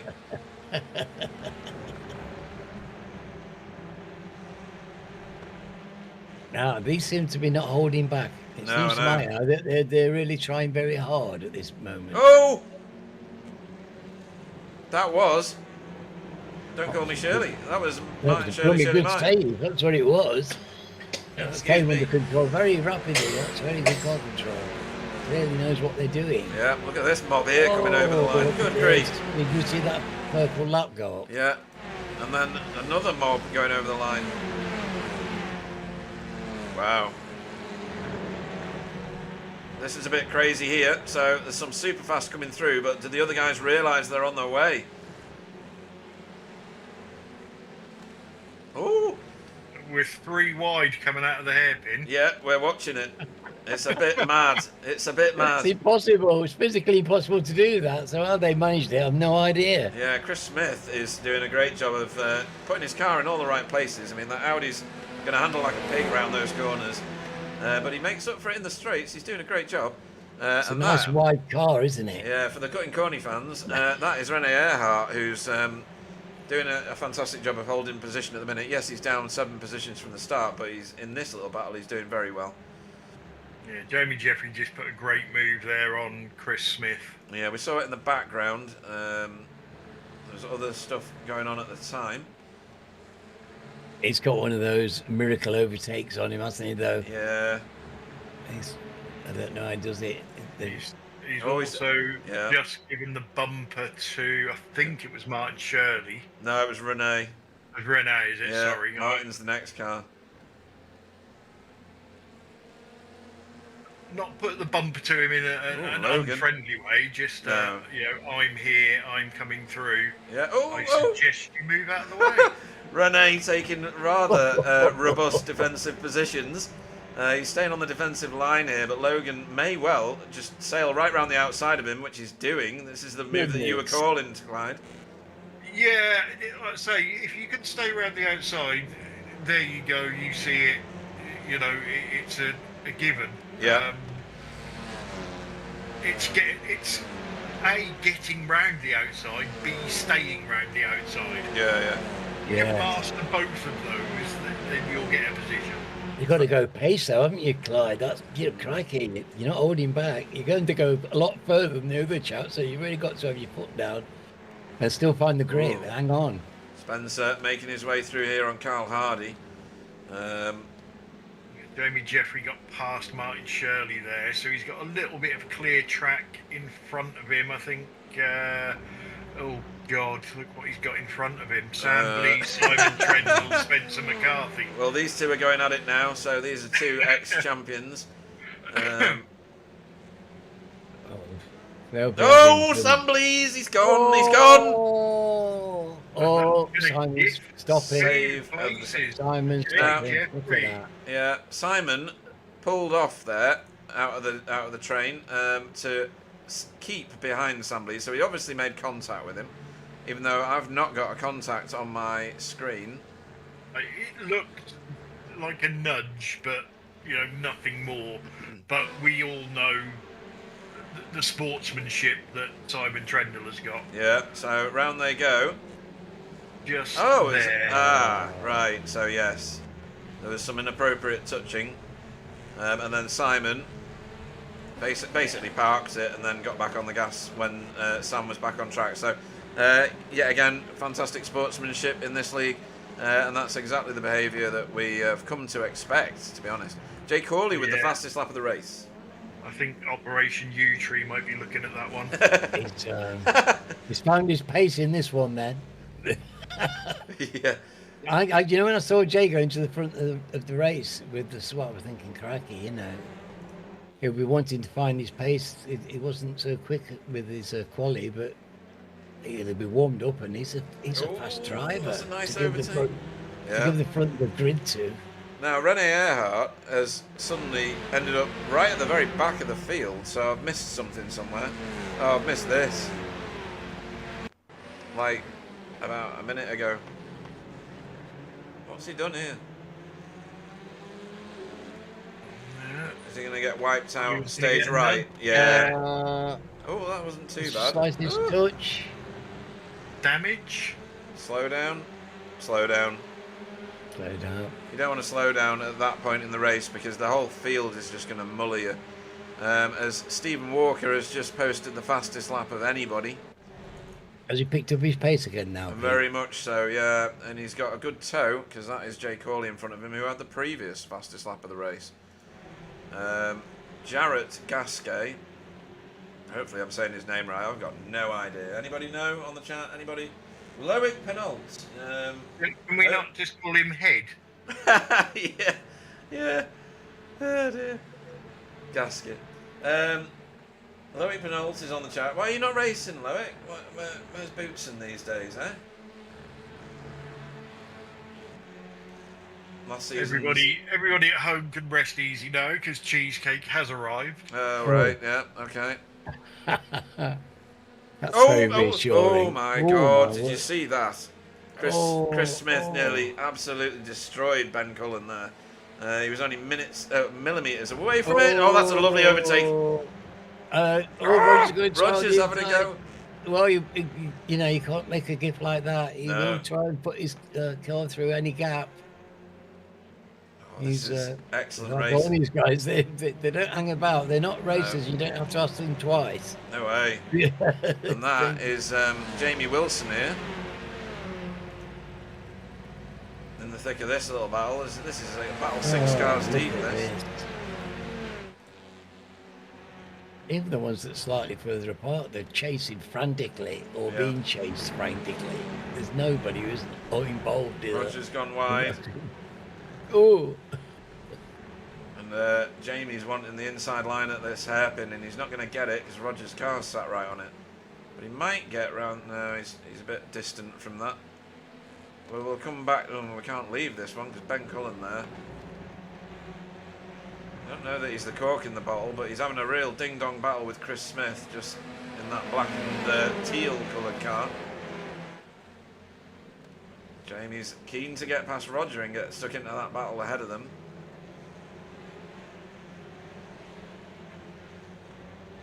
I imagine Roger's content to have him in his rearview mirror. Yeah. Oh, here goes Jamie now. On the inside of Roger. Does Roger know he's there? Yes, he does. Yes, he does. Well, he does now. Nice late on the brakes from Jamie Wilson. That's lovely. Or is it? Because Roger's got a real good drive off that corner and has got the toe of the car in front. And that is Daniel Mills. Driving. Yeah, this Daniel is Mills. racing. My word. You see, we're not at the front of the race, but look at the way these guys are going at it. Look at the skill. Woo-hoo. Millimetres from each other. This is brilliant. It's such a credit to everybody. It really is. You got the inset picture there showing Jamie's view of things. He's dropped off the cars in front of him now, but he's got pressure from behind him. So we're going to move a lot further forward because this battle has become something, Clyde. This is Stephen and Jay Corley. Stephen's done him. Yeah. Ooh. We know, I don't know much about Jay, but I know Stephen is quick. Yeah. Lucky Walker, isn't it? Lucky Wookie Walker. Yeah. He's always lucky. Right. I'm going to make a bold but obvious statement here, which will probably come back to bite me on the backside at the end of the season. Go on. But Logan McKenzie is going to win this championship. Right. We know he's quick. We saw that in race 1. Yep. But I've been watching him from the start of this race, and You can get restraining orders for that, you know. I've never been one of the fast guys. No, but say it ain't so. you get a reverse top 15, Yeah. and a driver that is very, very quick, and a lot of them will attempt to bully their way to the front. Yep. And inevitably cause accidents and ultimately lose points because of it. I don't know how old Logan is, but he's driving with so much maturity. He's not taking any chances. Right. He's not trying to open up gaps that are not there. He is just passing people and taking advantage of other people's mistakes. Right. And he is just going to bag point after point after point all the way through the season driving like this. Yeah, I mean, he's got Simon Trendle behind him doing the same sort of thing, and Sam Blease right in front of him at the minute doing the same thing. So as Sam Blease peels off the pit road in order to service that car. So yeah, you're right. He is. He's not got his I rating for no reason. He's obviously very, very fast because he demolished the field in the first race. And he's showing that he's a safe and mature driver in this one. So, yeah, couldn't agree with you more. I don't like agreeing with you. Everybody knows that. Yeah, demolishing the field from pole position is... Standard. Yes. But then to show this sort of racecraft from 15th on a massive grid with drivers that we know are stupidly quick in front of him. Mm-hmm. Yeah, very impressive at the moment. Yeah. I'll go back to my cheesecake now. Yeah, you go and stuff your face with that. So Pete Newman is leading this race and has been for a while. He's the one clocking up the lead lap points. So other news on how you score points. Leading laps gets you a point per lap up to a maximum of 3 per race. So 6 over a double header like we've got tonight. You also get points for pole position in the first race, but obviously not the second, because everybody would be planning to be in 15th place otherwise in the first race. And what else? We've talked about minus points. Can't remember the other ones now. Never mind. At the end of the race, of course, there are other championships to race for. There's the Safe Driver Award, Sir Alan's Safe Driver Award. Who won it last year? Was it Jamie? I can't remember. I think so. Hang on, I can find out. Wasn't it Jamie? So Alan's safe driver award from last year was JB.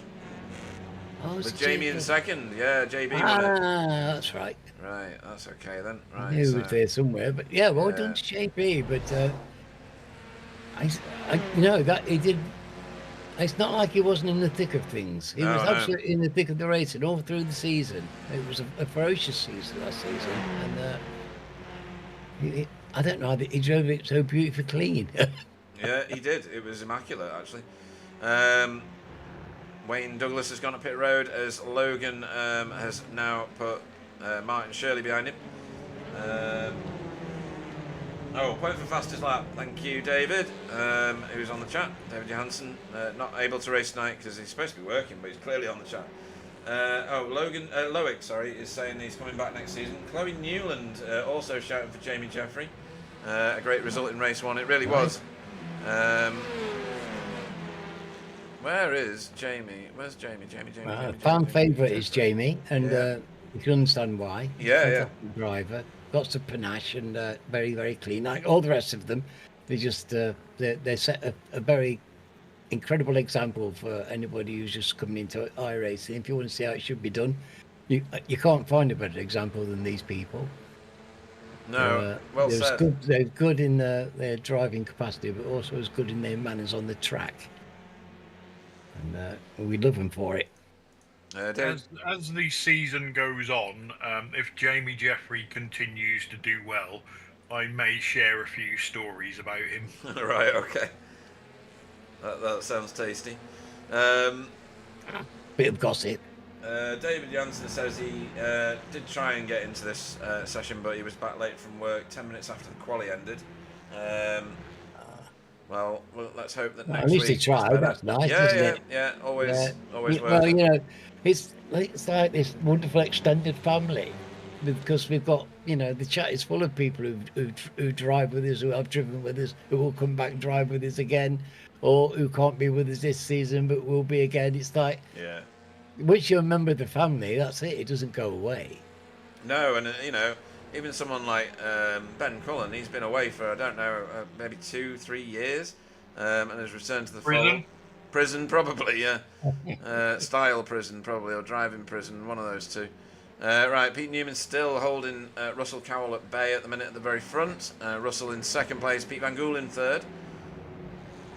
Yes, it's very tight at the top, isn't it? And we see these guys have been there. Just shows you how important grid position is. Yeah. When you've got their kind of pace, you know, it's very hard to pull them back when you've only got a tenth on them.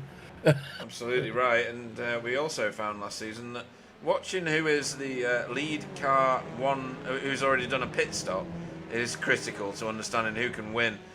We saw it a few times, and now we've changed the fuel limit to 30%. It might make an even bigger difference. So Sam Blease is currently the furthest forward car who has already stopped. I can put pit stops on here actually. If you give me about an hour to find the thing. Pit lap. I think if I do that, it might do something. There we go. So that'll show you when they pitted and the fact that they have done. And don't forget, with the pit stops as well, what these massive grids do is they make you think about your pit stop, because we've seen so many times in this series and other series where people will stop at the earliest possible opportunity. You've now got to think, how many cars am I going to come out behind if I stop at that earliest possible opportunity? Even though it may be on paper the fastest tactic, the fact that you are going to get held up by other cars may turn it into the slowest tactic. Yes, yeah. In traffic, it's not good, is it? Spencer Well, McCarthy. we see it, don't we? Yeah, we see clever use of it so that drivers come out in. They time it so well they can actually come out in clear air. Which it always baffles me, because I couldn't do something like that. How do they know it's going to be clear? But they do magic, don't they? Clever enough for that one, Alan. No. Yeah, I've never managed to work that out, but I know that they can do it. Spencer. But yeah, we've got some very clever pit stoppers, haven't we? They use it strategically, very cleverly. and we've seen that it can make such a huge difference, and a bad one could really make a huge difference as well. And it doesn't need to be terribly bad to cost you 2 places. Yeah, I think we've seen every type of pit stop tactic, haven't we? From early to late to, was it Sam Blees once managed to take 3 tyres? I don't remember that, but Was it it 3 sounds or was right. it 1? don't know. Something weird happened. Yeah. We've had Pete stopping in the wrong pits. No, we haven't. Well, it was more than once, but that was Virginia, wasn't it? Yeah. Yeah, that was a tactic that obviously didn't work. No. Hello. What? Oh. What, you watching Spencer? Yes. This has been going on for nearly half a lap. And you know it's like with Spencer. He won't want to hang about. Sails around the outside of Wobbly. So for those watching thinking, isn't this a BSTV car that's just been overtaken? They're all celebrating. Yes, we are, because it's where's Wobbly gone? Oh, there he is. I thought he'd disconnected for a second. Are we still paying a tenner to anybody that puts Wobbly Oh in the yeah, bin? yeah. It's got to be intentional though. No accidental crashes. Has he just pitted the car? Yeah, Wobbly's in the pits. So he's had enough of being pressured and overtaken. Right, so where are the fastest guys? So Simon is behind Carl Hardy at the minute, and Logan is ahead of Carl Hardy, and Jamie is ahead of both of those guys and Carl.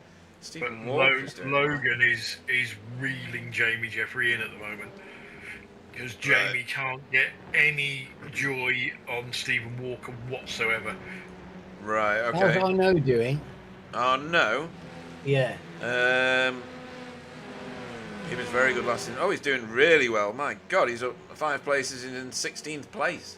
Ah, yeah. Lead He won his Car. class in the first one. I'm keeping an eye on him because Smart did well in the first race. Chase had a decent finish as well.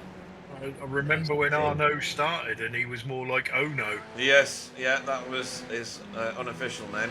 Very crashy when he first joined our leagues, but such a wonderful transition to a really capable driver. And Oh, definitely. oh, he's so on it now. He's got that Elantra on a string underneath him. Very good. Very, very good. Dan McFarlane on the chat is saying that Logan is definitely fuel saving. I don't even know that that's a thing anymore. Well, it must be because you can reduce the amount of time he stood still. So yeah, maybe. We've lost JB for some reason. What? JB. He's gone. Oh, he has. He's gone from the session. Hang on. Oh, yes. As you were saying it, we got this. So this is. What's he doing here? Oh. Sideways on the dirt. That seems okay.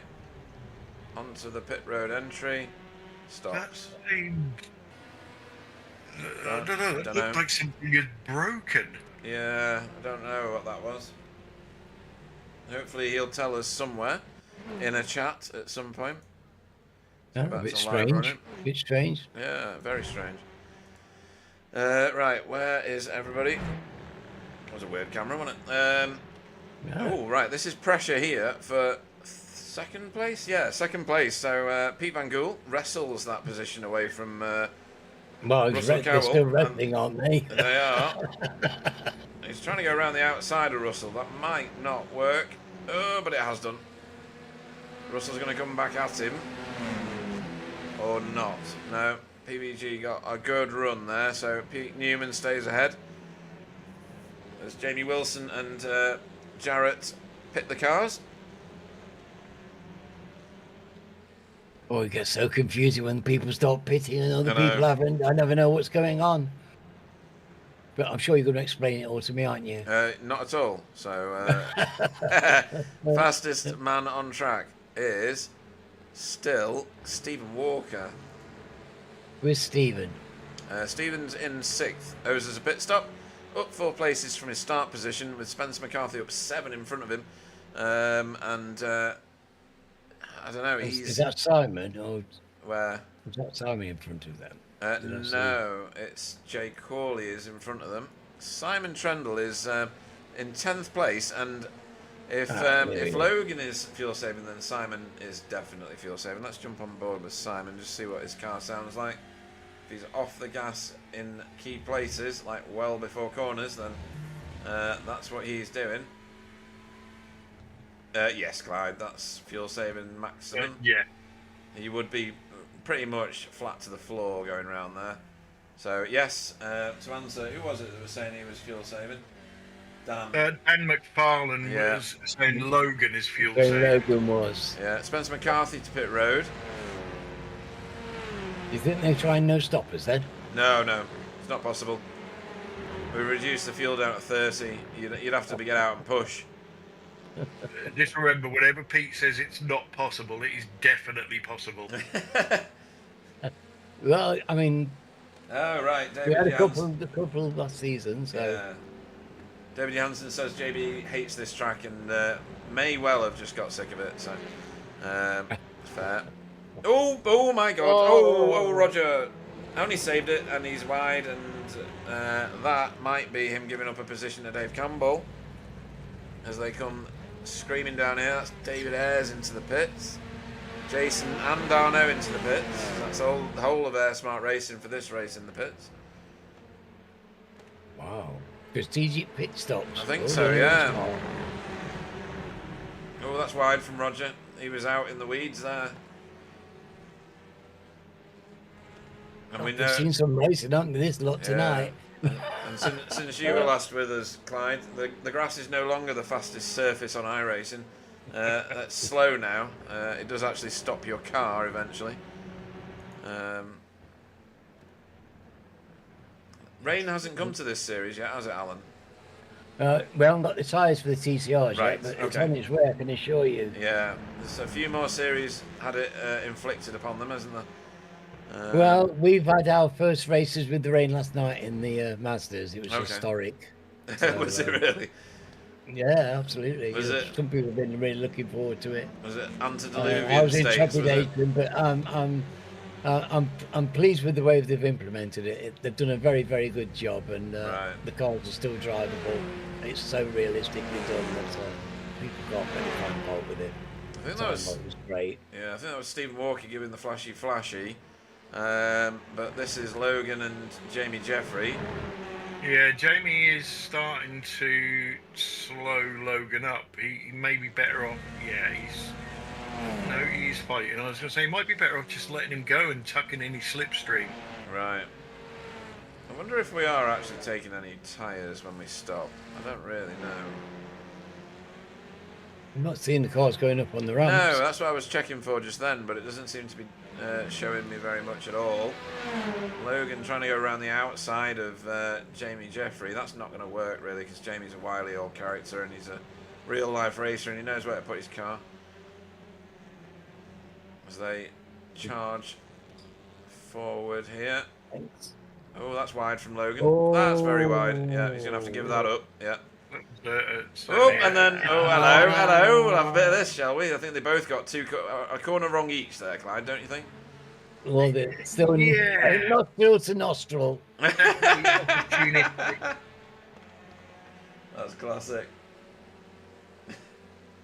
Well, he made his presence felt in the end, and it's not easy to get by that chap, let me tell you. No, That's no. fantastic driving. Jamie By May- them. What a little battle that was. What a Jamie may have been thinking about pitting, but he shouldn't pit now. Right. If he can Getting that stick toe. with Logan, Well, look, I don't then think he do can. it. Look at the gap. Calm. Get in the bits. Yeah. Look at that.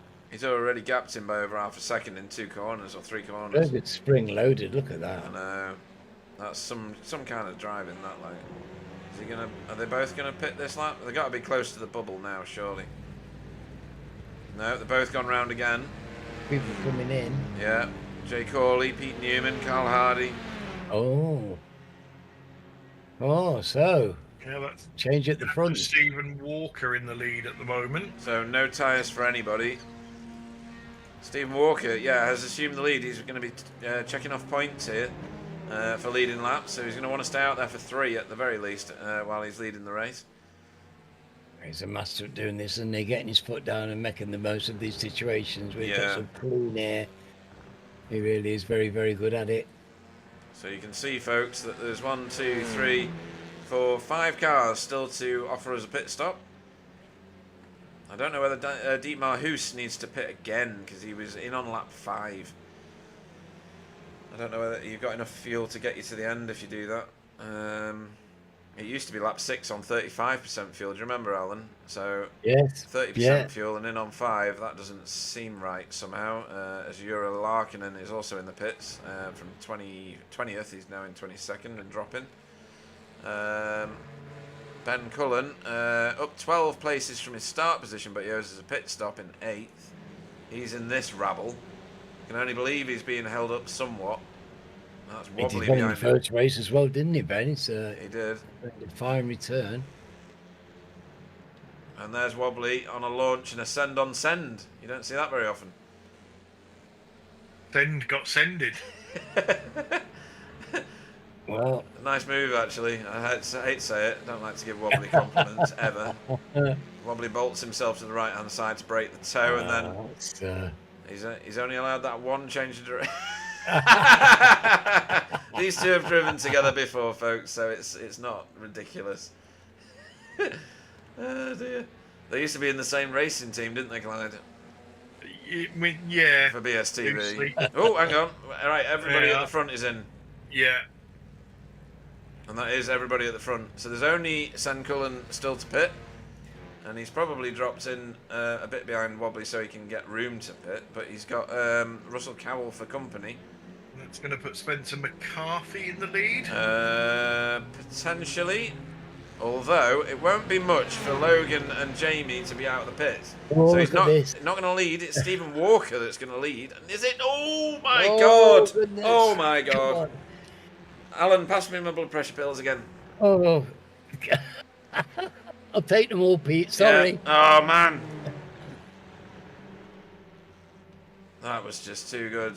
So Ben Cullen comes out. It's still 5 places up from where he started in 15th out Pit Road. Oh no, he's just dropped a whole bunch more. Wow. There must be a massive group just hooned it past him. Yeah, this group here. This is Jamie Wilson, Roger Morton, Daniel Mills. Roger's putting pressure on Jamie Wilson. These have had plenty of scraps recently. Yes, if you they remember have. last season, they were locked together, cheek by jowl, quite a lot. And to be honest, loving the race, and I know the both of them love it. They found a natural competitor in each other, running kind of the same pace, the kind of the same skill, and they can really hang it out together and enjoy it because they trust each other absolutely implicitly. Great to see. We're the beneficiaries of these relationships. We are, yeah. You get in leagues, you don't get this thing in official racing. You don't get these relationships building where you can actually trust somebody to go side by side in extreme situations.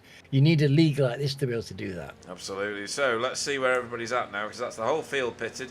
So Spencer McCarthy is your race leader. These are the first laps he's led of this particular race, and the first laps that he's led this season. Stephen Walker is half a second behind him. Pete Newman is the next car back, so he's done very well out of all that. He was leading the race earlier for quite a long time. He's got 1 second ahead of him and nearly a second behind him, and that is a second back to Logan McKinsey, race 1's winner. And then rounding out the top 5, Pete Van Gool. So well done to Pete. He's managed to keep ahead of some of the others very, very well. Fantastic drive by Pete tonight. This is where the craziness is, though. So this is back here in 15th, 16th, 17th, 18th, and 19th. You can see in the bottom right corner of your screen. And Stefan's in the thick of it here. One of 2 Audis in the field. And he is he's not the most furthest forward Audi. That's Chris Smith, who's just a little bit further up the road. Smith is over here. 16th. That would be a respectable group to have at the front of any race. And look at them, this. 15th, Oh my 16th. God! Where has Stefan just gone? Was he hip checked out there? I don't know. Let's go and have a look at what happened there.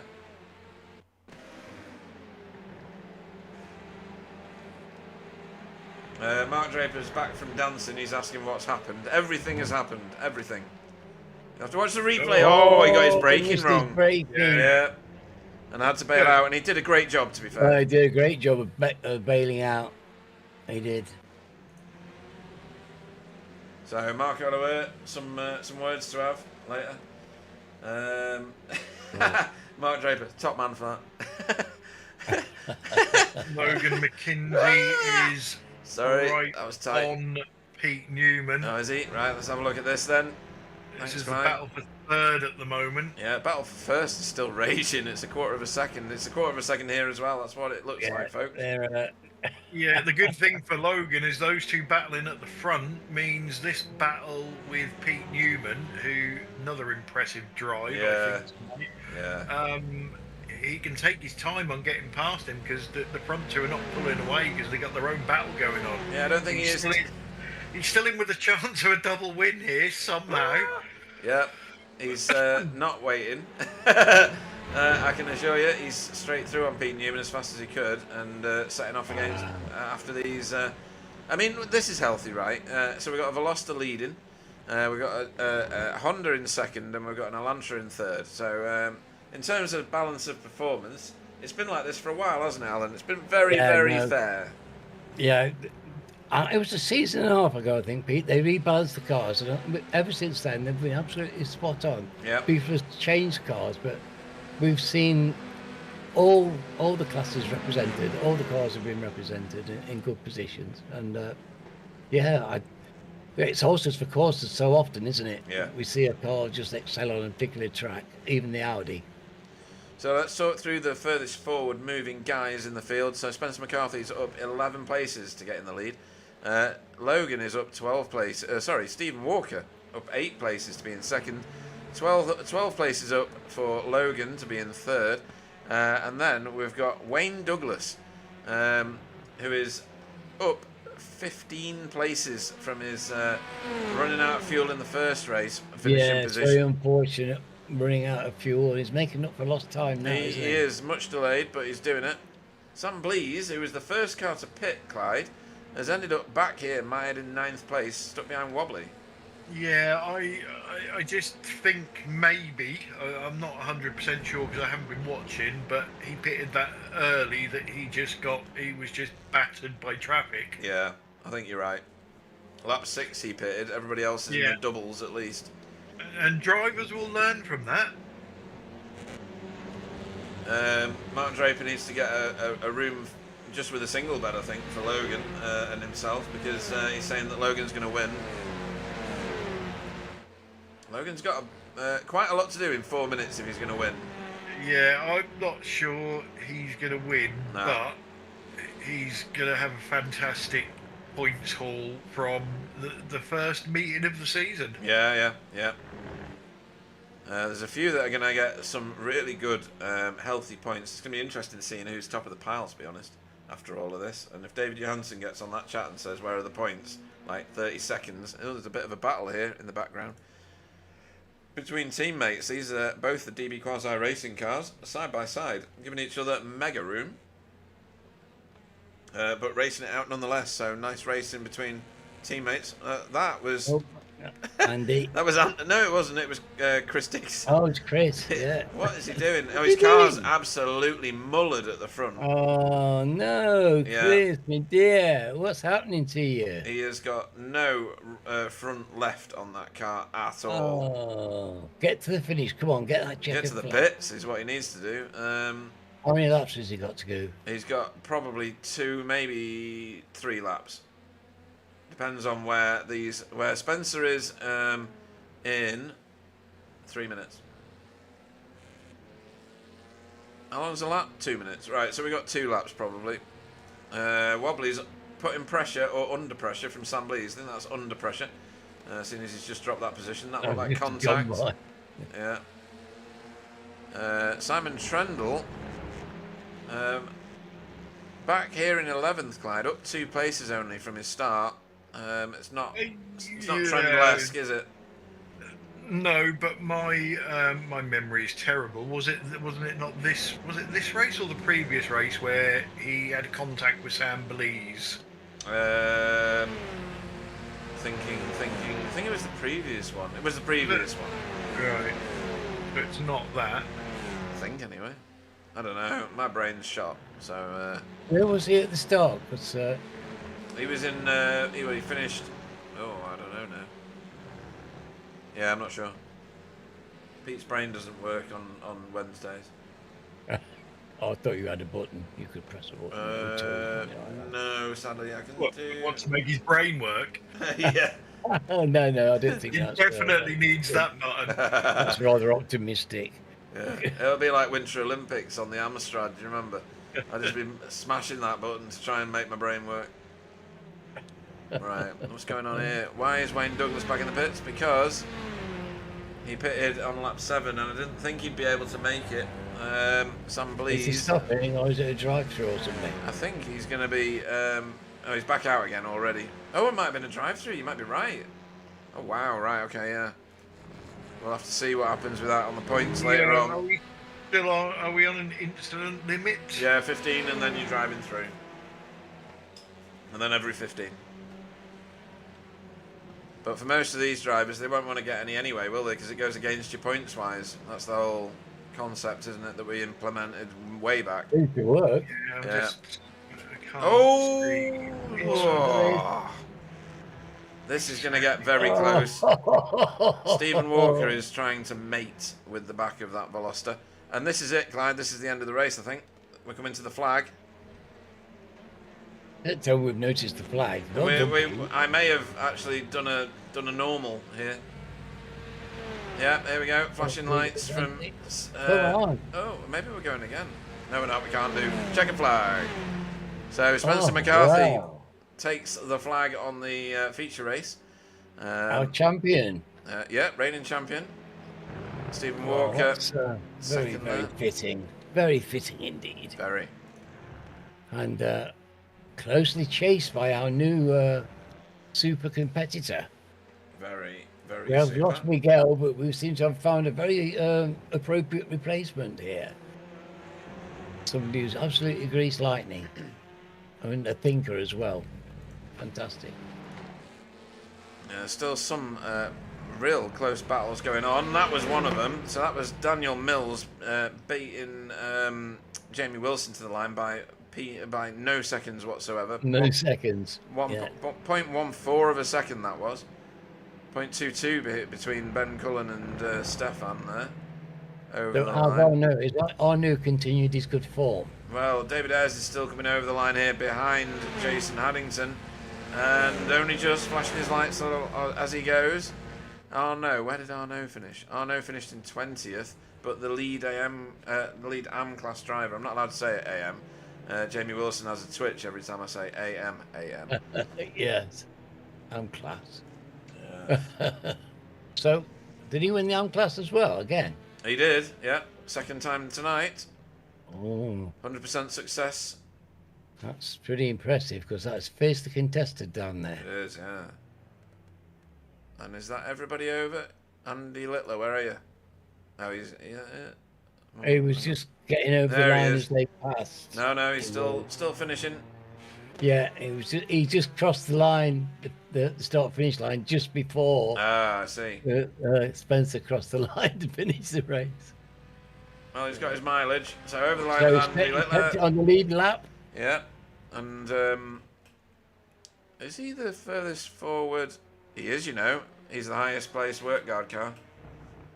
Oh, where's Fee then? Position behind him, 32nd. Yeah. 32nd. So Good well driving, done. Andy. Well Yeah. done, matey. Very good. Very, very good. So most of the drivers will tour around and pit the car if they've got enough fuel in this series. There's no team orders with work guard. They race each other hard. Yes, they do. Hard and fair, but like most of the teams here, they race each other. Right, let's get this all sorted out. I'll choose a neutral. Well, that was a fantastic start to the season. Goodness Oh my me. god, if every race is like this, I don't think my heart can keep up. Right, let's have a look at the finishing order.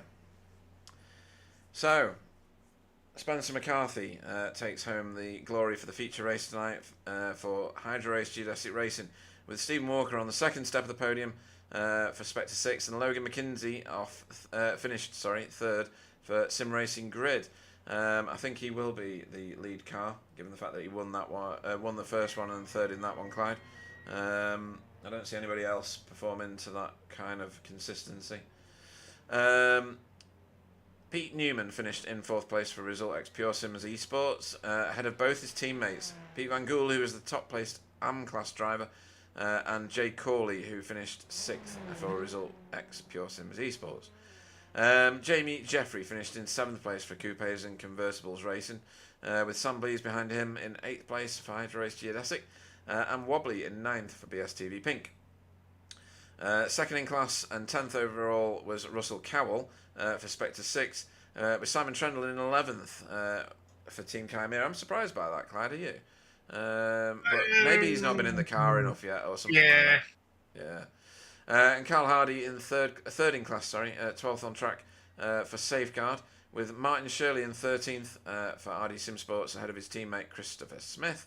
And then Roger Morton in 15th for Safeguard, Daniel Mills in 16th, Jamie Wilson in 17th for Team Chimera, with Ben Cullen in 18th for Effect Simulations. That's never going to get easier for me to say that one. I have to get him to change his team name.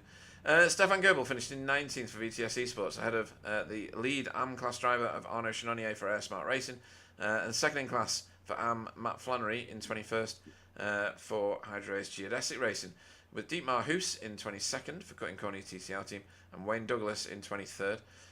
Jarrett Gasquet in 24th was the third AM class driver over the line, gets himself a class podium for Single Cell Motorsports. Jason Haddington over the line in 25th for Air Smart Racing, and David Ayres in 26th for Result Clothing. Then we had Jura Larkinen, new driver to our series, in 27th. Another new driver, David Danza, in 28th. Both privateers.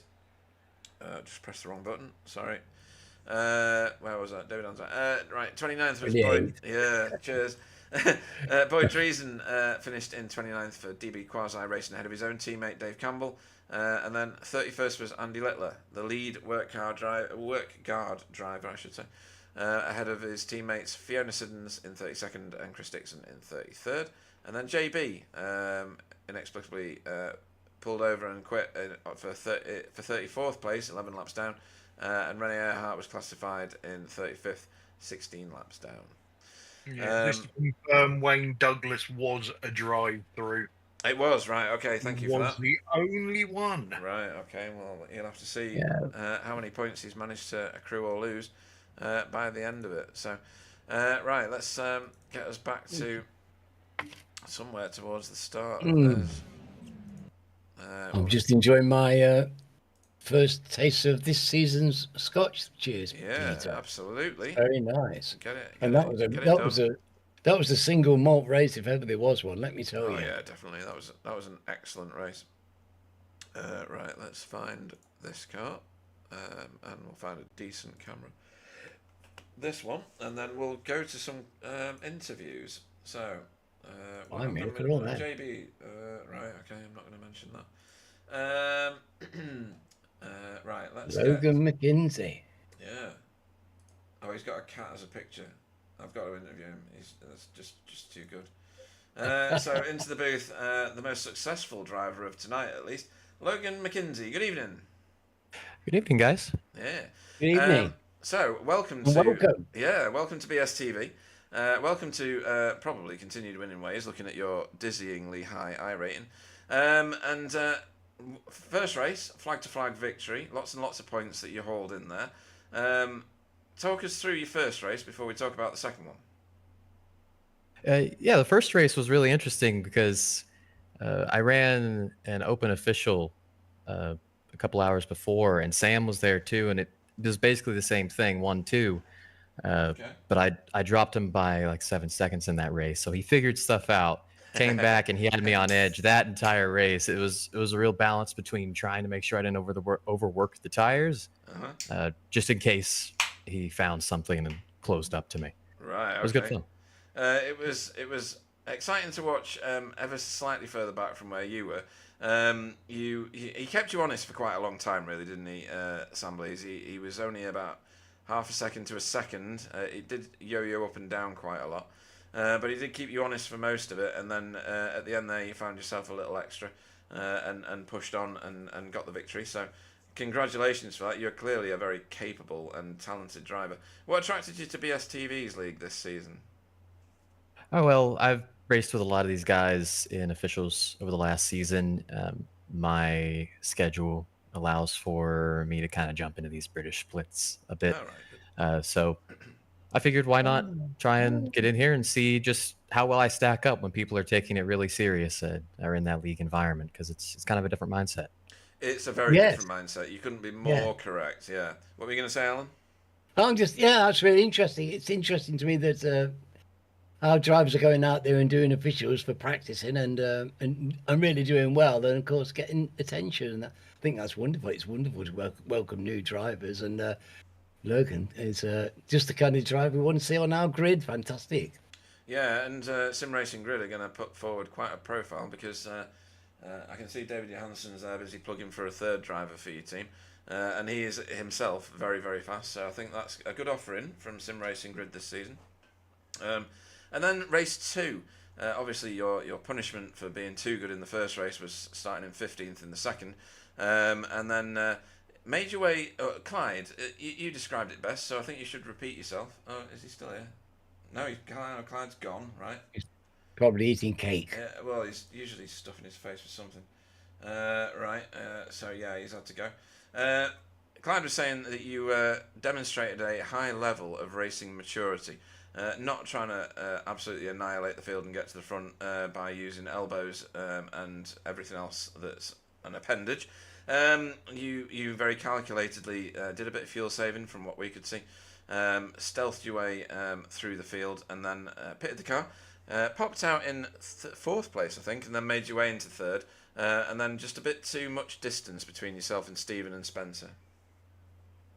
Yeah, the second race, I got a bit caught out at the start because the level of competition, the guys were racing each other really close, and there were a couple times I thought, well, if I just kind of ease in here, I'll cruise behind these guys, and then someone comes up the inside, and suddenly I'm losing a position. So it took about 10 minutes to get used to what level we were driving at, and then from there, yeah, I was the plan going in was it's my first one of these inverts. So take it easy on the tires, take it easy on the fuel where I can.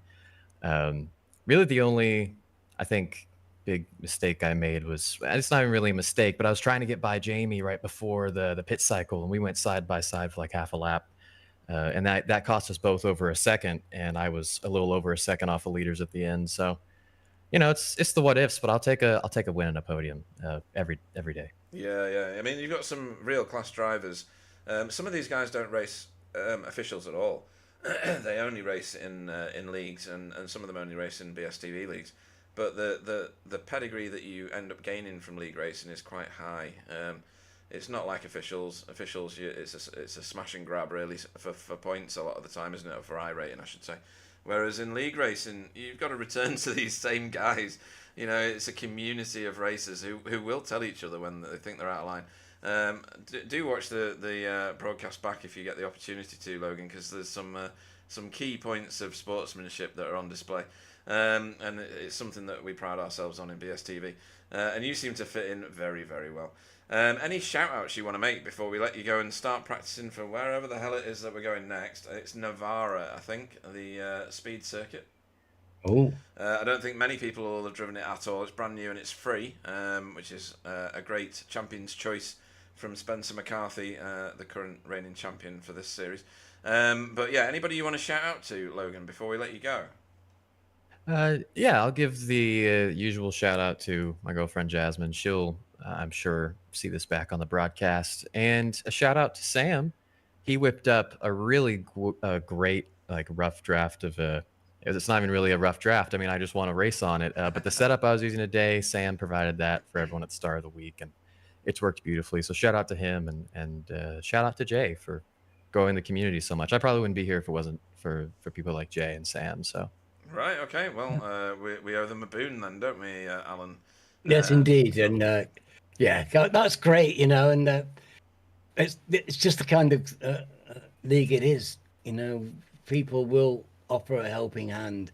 We're all interested. Everybody's interested in getting better. Everybody wants to see great sportsmanship and great racing. And you've landed on your feet in terms of that, my friend. And you're very welcome to here with us. And we look forward to a great season with you.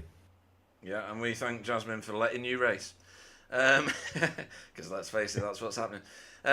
So yeah, a great addition to the league. Clearly, a massively talented driver, and we look forward to seeing what you can do at a racetrack you've possibly not even put your tyres on yet. Have you been to Navarra?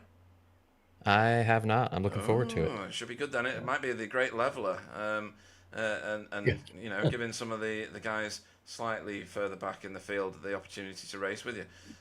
We're certainly very excited to have you in the league. And the chat was full of your name earlier. You'll probably want to scroll back up that one.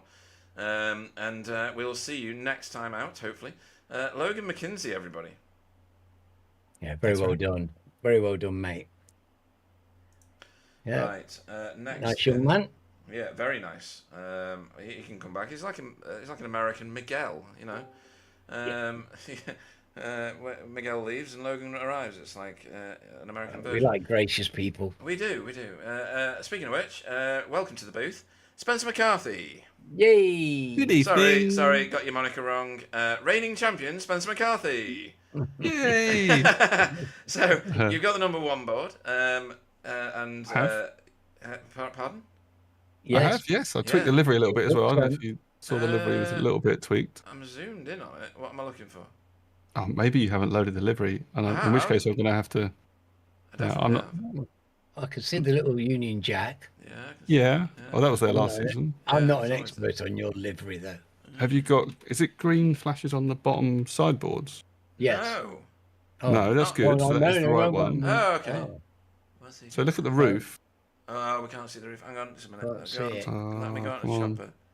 Oh, why can't I get Chopper. there? Chopper. Get to the chopper. Chopper camp. Oh, that's miles away. Oh my god, I'm never seeing anything. Oh, what's that? Is it a trophy?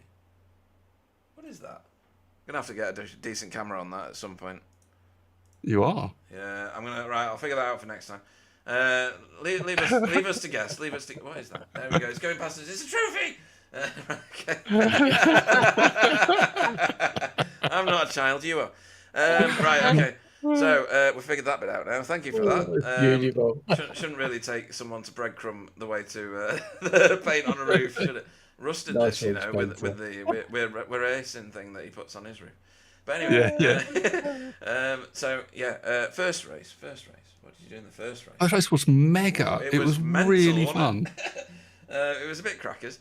Logan did a flag to flag, and everybody else. Your race in it was you, it was Wobbly, it was Simon, and it was Stephen. Steve Walker, yeah. You, I don't know how you didn't wipe each other out every lap for like the last 6-7 laps, something like that. I think there were only 11 laps in the whole race, something like that.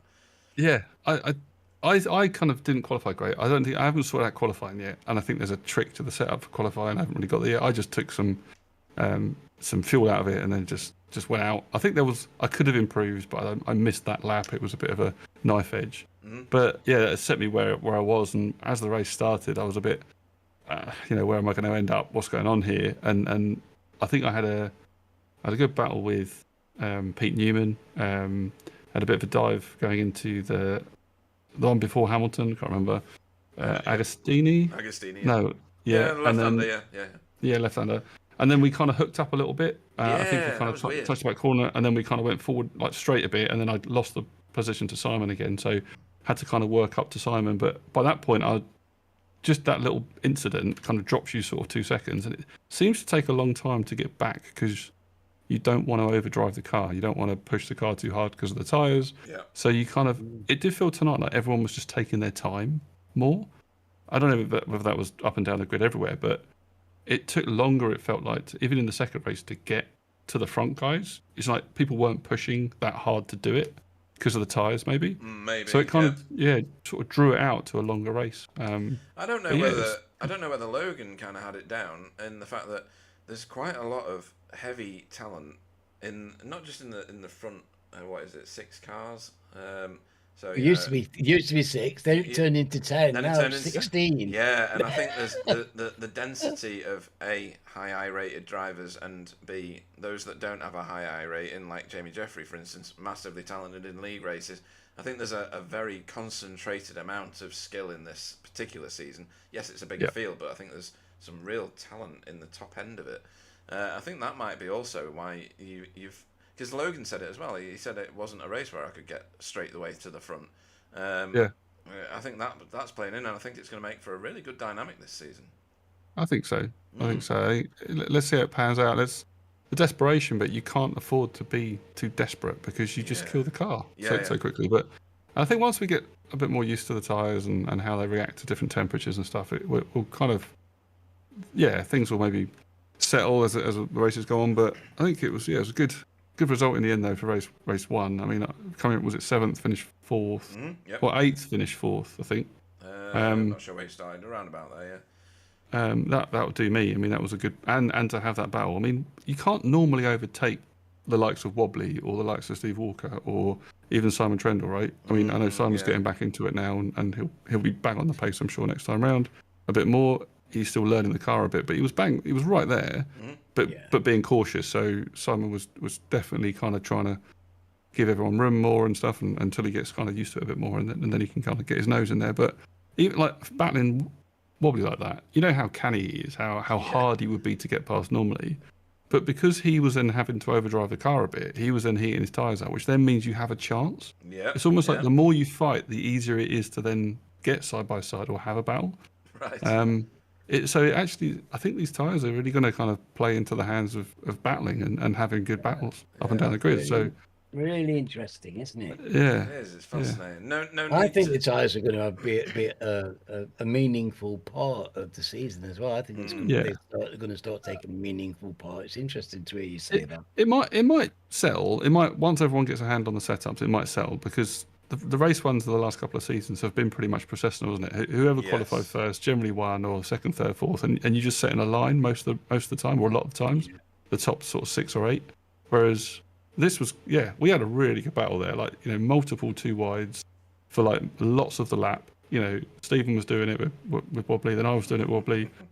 Yeah, it was great fun. Yeah, super. It was. Great to watch. It was great viewing, actually. It looked good. It looked really a good stream. It looked fantastic. You could see the skill of the people and the pace. You can read the race, the feelings of people. It was just fantastic. And So you won't see better. You won't see better than that. No, definitely not. And no need to swap tyres, even the fronts, no? No, not in that. I mean, I I think I had still in the 70s on the percent at the end, and the pace was, I think it was probably, if I had a good lap, because I was kind of slightly overdriving, trying to keep Steve behind me, and trying to go in a bit quicker into the corners to stop him from trying to outbrake me. So you kind of then heat your tyres up by doing that, and then, I think I kind of probably had half a second less than my best, or slightly less than that maybe. So they were still there at the end. It was all right. Yeah. Right, excellent stuff. We go to Navarra next. Have you even tried it? Have you even? No, I don't think I've downloaded it yet. I haven't downloaded it yet. I haven't tried it. It was, as I said, I think on chat, it's a track that we haven't done before, which is a tick, right? Yeah. Let's give it a go. It's not a hugely long track, so again, good for TCR, I'm sure. And then some people were raving about it. Some people thought, sort of saying it was quite good. And it's free, so there's probably a couple of tracks this season that are paid for tracks, and some of them might not. People might have them, so I didn't want to make this season any more expensive. So, just picked a free one. No. Yeah, it was a good choice. Because, we're going to get early look at this circuit, and that'll be great. Yeah, magnanimous champion you are, and we look forward to seeing you next time out, defending your title for the season. Anybody you want to have a shout out to before we let you go? I should point out that the scene on the cameras at the minute is brilliant for me, because it's you leading from Simon, leading from Sam Blees, three champions. We've not seen that for a long time. Three on a string. But anyway, sorry. Anybody you want to shout out to before we let you go? Well, obviously for you guys for setting the season up. I mean, 35 cars on the grid first race. That's mega. Got a lot of new drivers as well. So. Amazing to see those guys out there. Hopefully, they got a feel for it, got kind of like a bit of a taste of how friendly it is and how respectful we all are. So hopefully that's going to kind of settle into a good long season with everyone.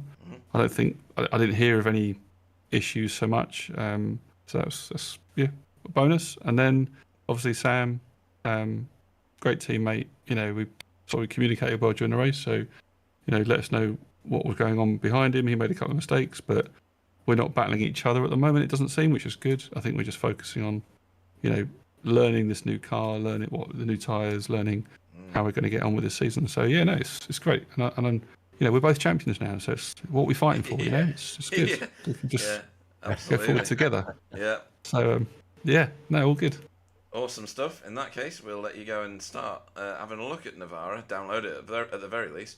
And we will see you this time next week. Our current reigning champion, Spencer McCarthy. One last shout to Matt sorry. Flannery as well for coming back. Yeah, welcome back to Matt. Absolutely. Yeah, had a good couple of races. So shout to him. Solid performance from lovely. Matt Flannery. Cheers. Oh, Yeah, once you're cut him off adopted into the mid-sentence. family, you have to work really hard to get disadopted. Is that a Oh word? yeah. Unadopted. I don't know. I don't know. Disadopted. I think it's a good Something word. like that. Yeah. Right. We might as well get Stephen in. Yeah. We'll bring. Oh my word! Look at that list of people. I know, it's crazy, isn't it? Every one of them's a previous champion, including this boy. This is the luckiest Wookiee in the Northern Hemisphere. Good evening to Stephen Lucky Wookie Walker. Oi, oi, Savaloy. Oi, oi! Right, okay, new livery on a new car. Well, it's an old car to you, isn't it? Is it like a hand in an old glove or something like that? I would have said yes, but with the tyre changes, I'll say no. It's a whole new ball game. I like the livery. It's not quite as standoutish as your green and black one from last season, I don't think. But Yeah, I was told to tone it down. So really, who said that? Yeah, Russ, who was like, "Oh my God, you're not having any bright colours this time." And Such I was an like, "Do you old know man, what? isn't he?" It's funny you should say that because I found a nice little car for you to try and emulate or take inspiration from." Yeah, proper Type R. Oh, it looks I think it's very tasteful indeed. I do, It it's looks nice. splendid. Yeah, very good. Big VTEC. Yeah. So My mate had one of those. He took me for a drive in it once. I'm still terrified. I'm still shaking now. So it was a flag-to-flag race for Logan, and you were in the thick of one of the toughest four-way battles I've seen from a few seasons, to be honest. That battle for fourth place was mental. Yeah, it didn't help that on. So at the start of the first race, I think I was third. I was like, right, I should be able to maybe get a gap or finish third at least or whatever. Just get a good start, And I was that focused on getting a good start that I forgot to put it in first. Yeah, we saw you just not move at all. Yeah, and it took me way too long to figure it out. So luckily, it didn't take me as long as last time that happened. So I think I got to 7th, and I think I managed to keep 7th for a bit, and then. But I mean, it led to some of the best driving I've had on track in any race ever. Wow. It was so respectful but so close and so tight, and there was a few nudges here, a few nudges there, and it's TCR racing, though, isn't it? Yeah, it was just brilliant, quite frankly. Between everyone, it was Wobbly, myself, Spence, and Simon Trendle. It was just mega. It was good fun. I don't think I would have had the pace to get anywhere near Logan had I got in front of Sam at the start. He was really quick. But I felt like I could have held my own. The car felt great, and but the racing in that first race in particular was just off the charts, insanely good. Obviously we've so entertaining. We've all raced together for so long that we kind of know pretty much what we're going to do. So it's tough to race against them because they know you so well, but at the same time you know them so well. So the way it plays out, obviously, it must have looked good on the broadcast. Oh, it was brilliant, absolutely brilliant. I mean, Simon Trendle back in the mix as well. Yeah, it's great to have him back as well. We were saying that to him in the chat. Yeah. We were all like, "Oh my God, he's back!" Back in the thick of it already. Yeah, he really is as well.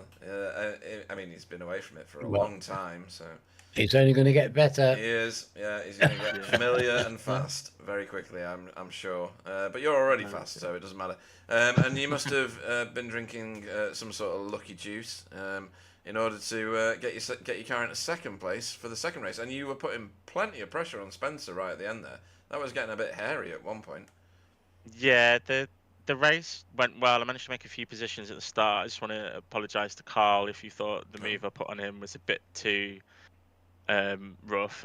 I was kind of defending from the car behind, and when you ever so slightly just miss where you're braking, and then next thing I know, I'm there, and I'm like, there's not much I can do now. So I hope he doesn't think it was super forced.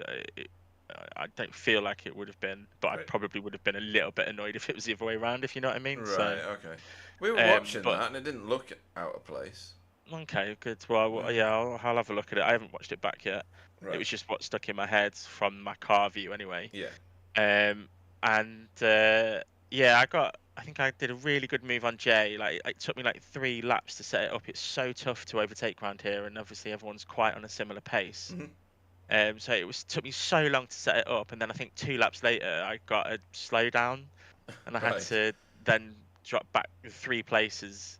So I just tried to look after the tyres and save fuel if I could. Like, I wasn't overly trying, but it was a case of just seeing how it goes, kind of thing. Yeah. Well, and I could have taken a litre left in the pit, but I still don't know if I would have got Anne out in front of Spencer. And it was dangerous enough as it is. I was scared coming out of the pit lane. I was like, well, I have to come out of it. I can't just let off and let him go, because then I think it was Pete would have just gone past me as well. So I was like, well, he knows what I'm going to do. He's not stupid. So I tried to not wash out and just take him out, and hopefully he didn't go off. But yeah, I felt a bit quicker than him at the end, maybe. But I guess it might be just the view from the car front behind, if you know what I mean. Yeah, yeah. No, it does treat you like that. Not that I know much about that, but you know. Yeah. No, it was, very good. Scary. But it was a great race. Yeah, I played it quite well for once. You did very well. We've heard a few people mention tyres. So it's obviously you can obviously tell as a driver that your tyres are going off or you've overcooked them, which is a good thing, really, isn't it? It makes for even more of a real simulation or a real field simulation. I was very much making a conscious effort to look after them, particularly when I was behind people and it was a struggle to overtake. I was trying to force them to like brake a bit deeper and just heat up their tires, and hopefully I can get a better drive out of that, or just look after mine so they're a bit cooler for a lap and then really push the next lap to try and get that gap. And I feel like that's kind of what happened when I was overtaking Jay. But yeah, it was definitely in the back of my head. I was like, well, it's not like I'm stuck behind these guys, but I can't overtake them without costing loads of time. And obviously, for strategy, you need to not cost yourself time. And then, yeah, it definitely felt like I had only a little bit of a better tyre at the end. I could still put in laps quite close to my fastest. So I wouldn't say the degradation in the 40-minute races that we have would be a factor too much. Obviously, we don't know what different tracks are going to be like, so it's going to be cool to learn that over the season. It's very much a learning season for everyone, I think. But then the endurance races, I think it will be a little bit more of a factor, because I don't know if they'll go the whole race without changing them, which we would have just done in the past. Yep. That's all to find out. It's exciting times indeed. Yeah, it's exciting. Like, there's 35 cars in the first race. Hopefully that will stay up into the 30s by the time we get to the last race. Just quickly skimming through the broadcast as battles up and down the field, so I don't envy you trying to keep it all in check. So yeah, well done for that. Awesome stuff. Well, we got Navarra next time, which is the Champion's Choice. Nobody's going to have raced it yet, I wouldn't have thought. Maybe some people have had a little pop at it, but that should add for a bit of a balancing effort potentially, because if it's new to everybody, then it's new to the fast guys too. And you're one of them, even if you do blame it all on luck. So, any shout-outs you want to make before we let you go? Yeah, obviously you guys for putting on the show. Season 17 says a lot about this place, this series, and the camaraderie. I like that word. It's going around, particularly at the minute. Hopefully, it stays for the rest of the season. Just a reminder to everyone. Everyone's learning who they are and who they're racing on track. So just bear that in mind. Russ, he had a pretty good race, both races as well, I think. And then just the usual suspects, Sam, Spencer, the new guys that have come in, and Wobbly and everything, just great on-track battles, and just really respectful again from what I saw, even up and down the grid. Just bring it on. This is going to be a fun season. It is. I can smell it already.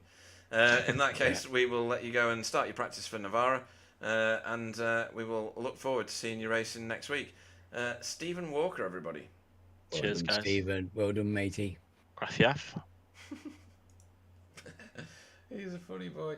Right, next up. Come on. Oh, it's gonna have to I want to talk to these lovely people. be- I know, yeah. Mid sentence, we got a Sam Blease. Right, Yeah, so excellent. good evening to previous champion Sam Blease. Good evening. Evening, guys. Yeah. Been a while. Evening, Sam.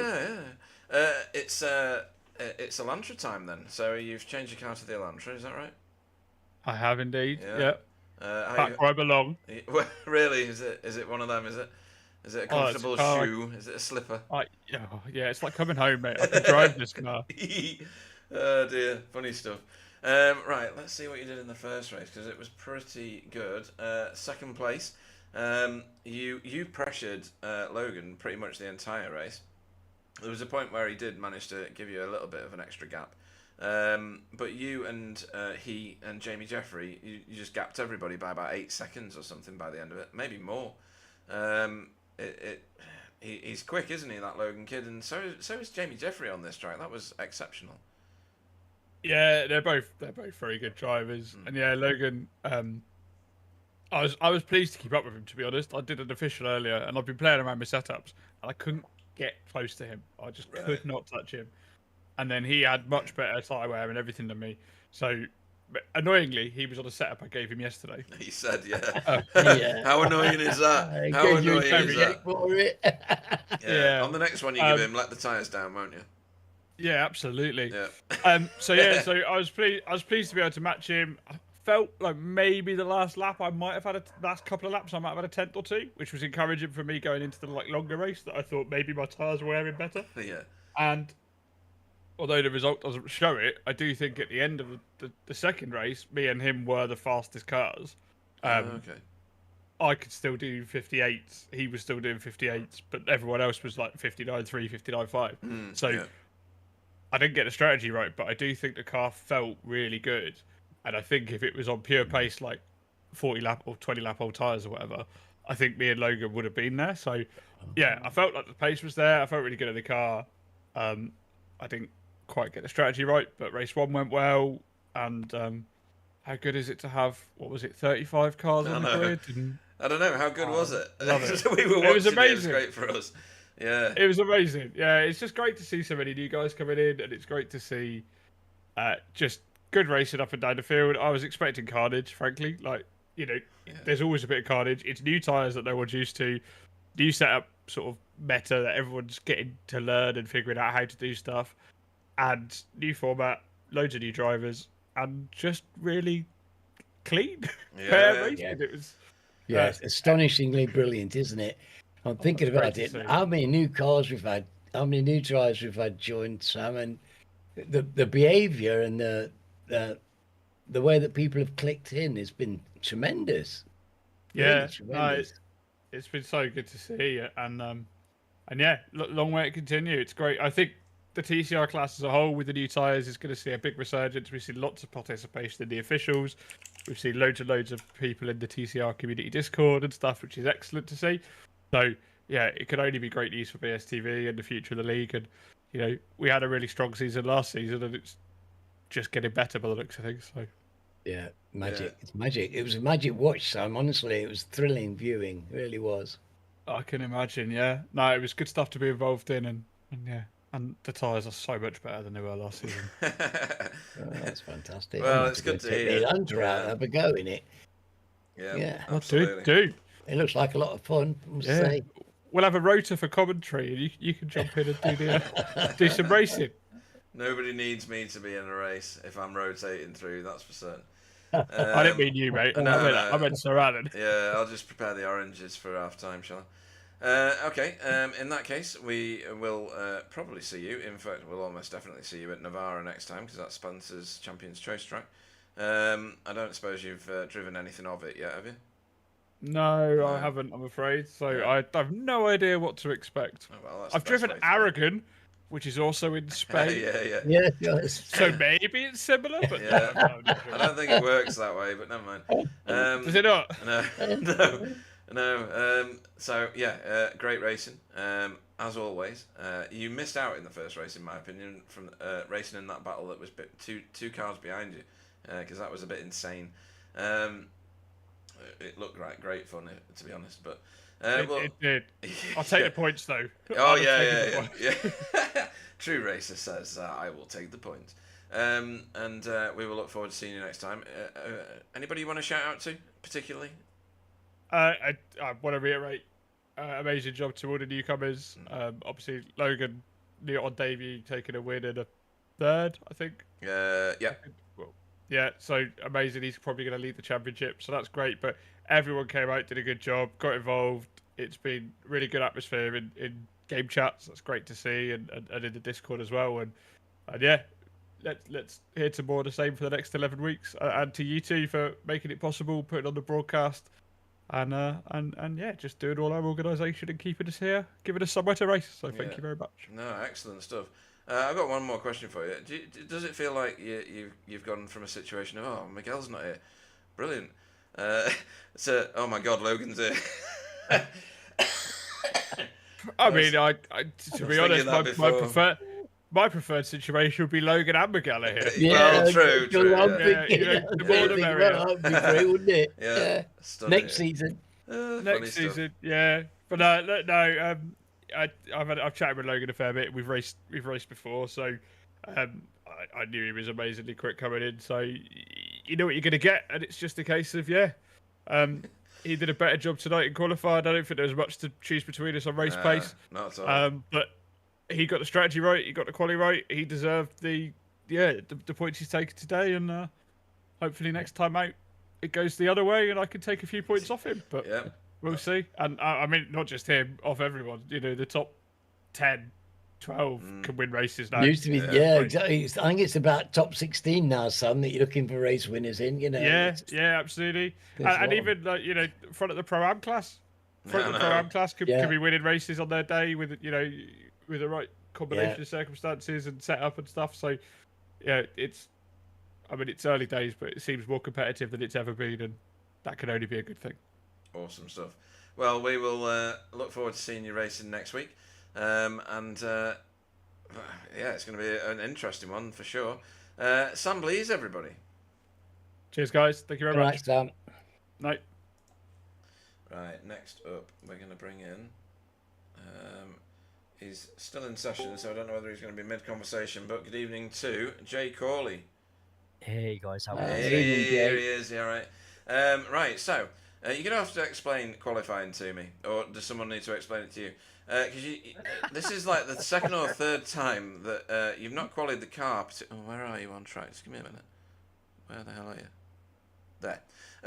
The second or third time that we're seeing you not qualify the car very well at all and have to fight your way back through a portion of the field, which you did reasonably well. I mean, you finished 12th in the first race. You did really well in the second race. Let's face it, 6th. It's first race back in a car that you did drive last season, but with completely different tyres on it, obviously.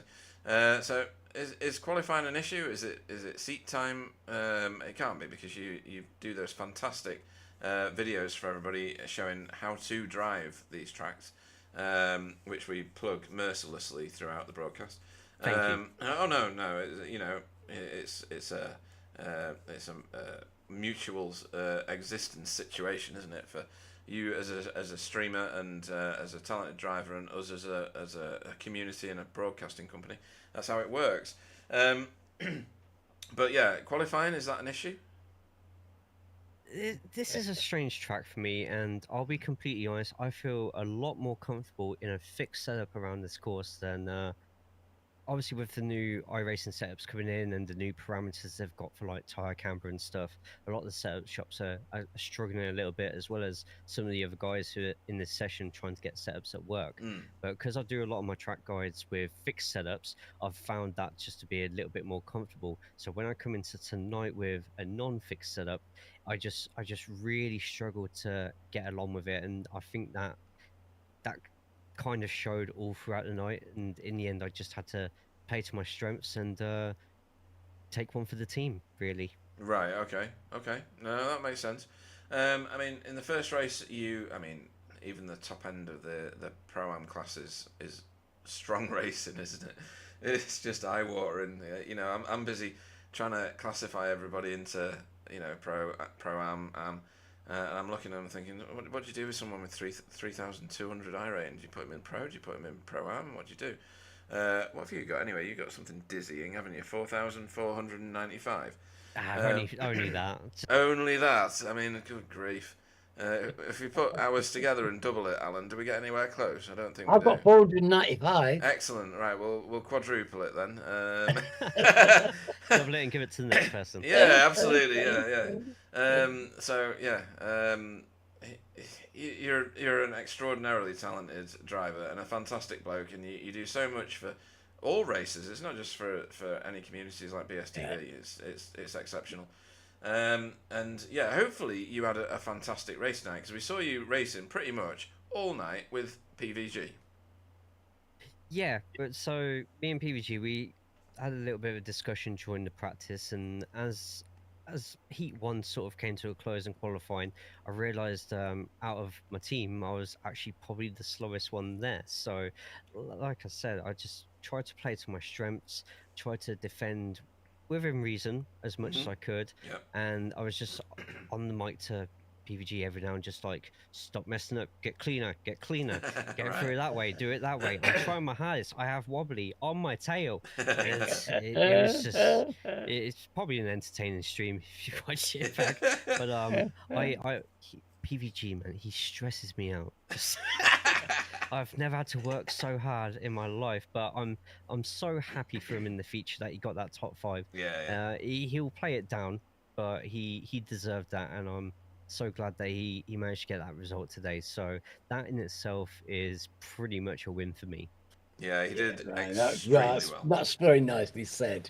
And yeah, Pete does deserve that, and it is extraordinary to be able to pull that off in these conditions and with so many fantastic drivers. But yeah, it's very nice to hear you saying these teamy things, mate. It's it does you credit, and yeah, well done tonight. Yeah, and you folded yourself in with Pete Newman and the Pure Sims team there. Was that a paid for strategy? Are you getting some sort of financial remuneration for that? I wish. Maybe some new equipment. Anyone's listening. Yeah. Just help a guy out. That's brilliant. That's funny stuff. So next time out, we head to Navarra. Now, I don't think you've got a track map for that, a track guide for that just yet, have you? I don't think anybody's raced it yet. I'm pretty sure. I think it was week 13. It was the first one there. This one's in Portugal, right? Yeah.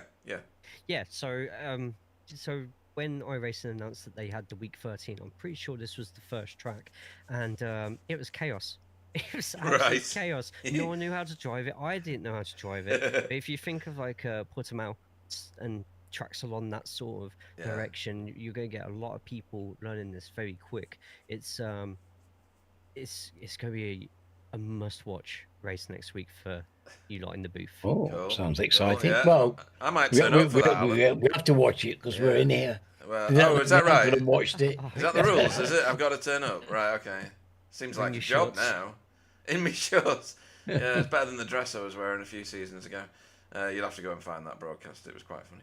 Anyway, but yes, anybody you want to shout out to before we let you go, and find an open setup which suits you. Go and plug Wobblies or something like that. Who else was at the front? I used Wobblies in the end. And I still couldn't I think it's a me issue, to be honest. Oh, okay. But next week I'll try and do better. But actually, saying that, I've got sixth place. I Yeah. mean, you know, it takes some doing, my dear. You drove really very well, you know, and you're in tight circumstances out there. If you can pull top tens off regularly, I think you're doing well. Yeah, absolutely. But like I said, PVG absolutely top man tonight. Fantastic result. Pete Newman as well. The team getting a really good, solid feature race there, and just everyone who I battled with tonight. I think I've pretty much had battles with everybody. Everyone trying their best to get past, and I know there's going to be a lot of frustrated heads in there. Hopefully, everyone who's come into the interviews beforehand, they haven't said too many bad words about me. But it's good. It's nice to race a different type of race every now and then, and I'll only get better from it. So bring on next week. Yeah, well said. A reminder for everybody: go and watch Jay's stream if you haven't already. They're always entertaining. I watch them each time. And don't forget to subscribe to his channel. We will see Jay Corley this time next week at Navarra, trying to figure out whether you turn left or right, because it's very new to everybody. But yes, Jay Corley, everybody. Thank you again, guys. Keep it great work. Thanks, matey. Night. Right, next... Ooh, excuse me. Oh, dear. Next up, we will bring in... let's have a bit of... Chris Dixon. Good evening. Good evening. I thought you were going to be mid-sentence then, with everybody else in the interview room. I was. Right, where are you on here? Oh, there you are. Right, so first race this evening. So let me find the results. That's not the results. We saw him going across the grass very nicely. We did at one point. A nice excursion. That was the second race, wasn't it? It was. Yeah. Second race, yes, and I had major damage. Right. Oh, did you? Yeah. Stay out the way. But in the first race, you were the lead. Work guard car. What did I just say? Work guard car. How many of these beers have I had? Over the line. 29th. You were 6th in class. In the AM class. So bragging rights in the work guard camp for the first race. And then in the second race, where are you? I've just clicked you, so I must know where you are. Right. Feeling right in the middle of my screen, looking very handsome. And, yeah, it's a lovely paint job, actually, the work guard paint job. I do like it. You were, well, the fortunes were reversed, let's put it that way. So you were 33rd and last in the work guard team over the line. And did you miss the flag, or was that somebody else? Can't remember. As in, you got over the line after the leaders had passed you, or before, I can't remember. Anyway, but very entertaining racing back there. You've got some damage on the back of that car. Did someone get into the back of you in the second race? Yeah, that might have been Rene. We've just been reviewing that, right. And I think I ended his race. Oh, right. It wasn't intentional. I gave him room to go past, and I'd gone wide onto the curb. We come through the first hairpin, then into, I forget the name of the corner now. I've just gone through it and forgot. And he just ploughed it. Well, halfway through the corner, I got a nudge in the back, and it threw me out wide. Mm-hmm. And then he ploughed into the back of me, so I got a 4X. Right. And then the next corner, I give him room. I was like, right, I'm getting out his way, let him go. He's miles quicker than me. Got out his way, let him up the inside, and I come out the corner on half throttle, thinking, oh, he'll have gone. I come off the curb, back onto the track, and the next thing he flew across the front of me. Oh God, right, okay. So, but yeah, it was nothing malice in it. It was just I tried to let him go, and I think with him having a tighter line, he didn't get the drive out, and we just had a little coming together, and he unfortunately ended up in the barrier. Okay, well, I'm sure there's a conversation to be had there, and you'll work it out. Yeah, that's what happens in this league. Talk it through and move on to the next race once you've resolved it. It was just racing incident. There was I don't think we come together, and unfortunately, if we were side by side, he'd have been fine, but because it went across the front of me, he hit the barrier. I think. Who are we talking about? Arnaud? No, Rene. Oh, Rene. Oh, poor Rene. Yeah, that was lap 5 on race 2. Okay. Well, we brush ourselves down and we dust ourselves off and we head to Navarra next week. Have you done any laps at Navarra yet? No, not yet. No, I'll probably have a bit of practice on Monday. I'll try and get on over the weekend, but I've got a busy weekend with the kids, so Right. Okay. maybe it's when I get them into bed, I might get some practice in, but we'll see. Okay. Well, it was a very entertaining night from my perspective, and sounds like you were in the thick of it in both races. Good to get the top work guard honours in the first race, though, eh? Yeah, I would have liked to have kept it in the second, but I'd ran out of tyres, and okay. I had the new guy, Dave. I've forgotten his name. Campbell. Dave. No, I had a good battle with Dave. Danza. Yeah, I had a really good battle with Dave Campbell for a good few laps and backwards and forwards. But he defends really well. He's difficult to get past. And I got him in the pits. So once I got him in the pit stops, I was away and I got him away in front of him. And Dave Danza, I think it is, got him on the track and I could see him coming. And I had 6 laps to keep him behind me. And we were just coming round to go through Brundle. And coming round to go in on, like, obviously to take the white flag, and we had it coming together, but it threw me into the barrier. Oh right, okay. Well, that'll explain that then. So I was doing all right till that point, but it was just racing incident and no malice in it, and we were side by side. Yeah, well, man. I seemed to get thrown off to the left, which was a bit strange, but it's been a lot of side by side tonight. I know, yeah, been entire laps of it, yeah, absolutely fantastic racing. So I can't fault it. Good stuff, and hopefully you enjoyed it, because that's what it's all about, right? It is, yeah. There's points on offer and there's things like that, but it's about enjoying your evening, and it sounds like you did enjoy yours, and we enjoyed watching you. Anybody you want to shout out to before we let you go and start your practice for Navarra? Just the general, yourselves and everyone involved in the league, everyone that obviously watches the stream. Keep the support coming, and yeah. It's great having all these new people popping up, isn't it, Chris? So it's it's a bit of a golden period for us. It's a very nice time. Yeah, I was talking to Jay as well, and he said there's a lot of others asking about it, so hopefully we'll get a few more new ones in. And, yeah, well, I've seen this. A lot of great racing at the back, I mean... Yeah, it's brilliant. Really, it's like a different world at the moment, isn't it? There's great racing everywhere.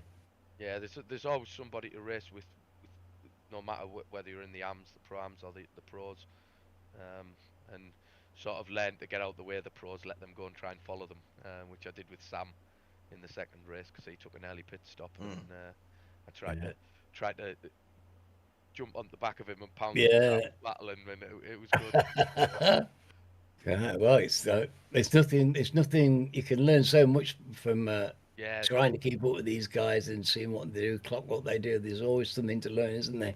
Oh yeah, definitely. And like with the guys in the results team, they're absolutely brilliant with helping with practice and everything, and just to follow them.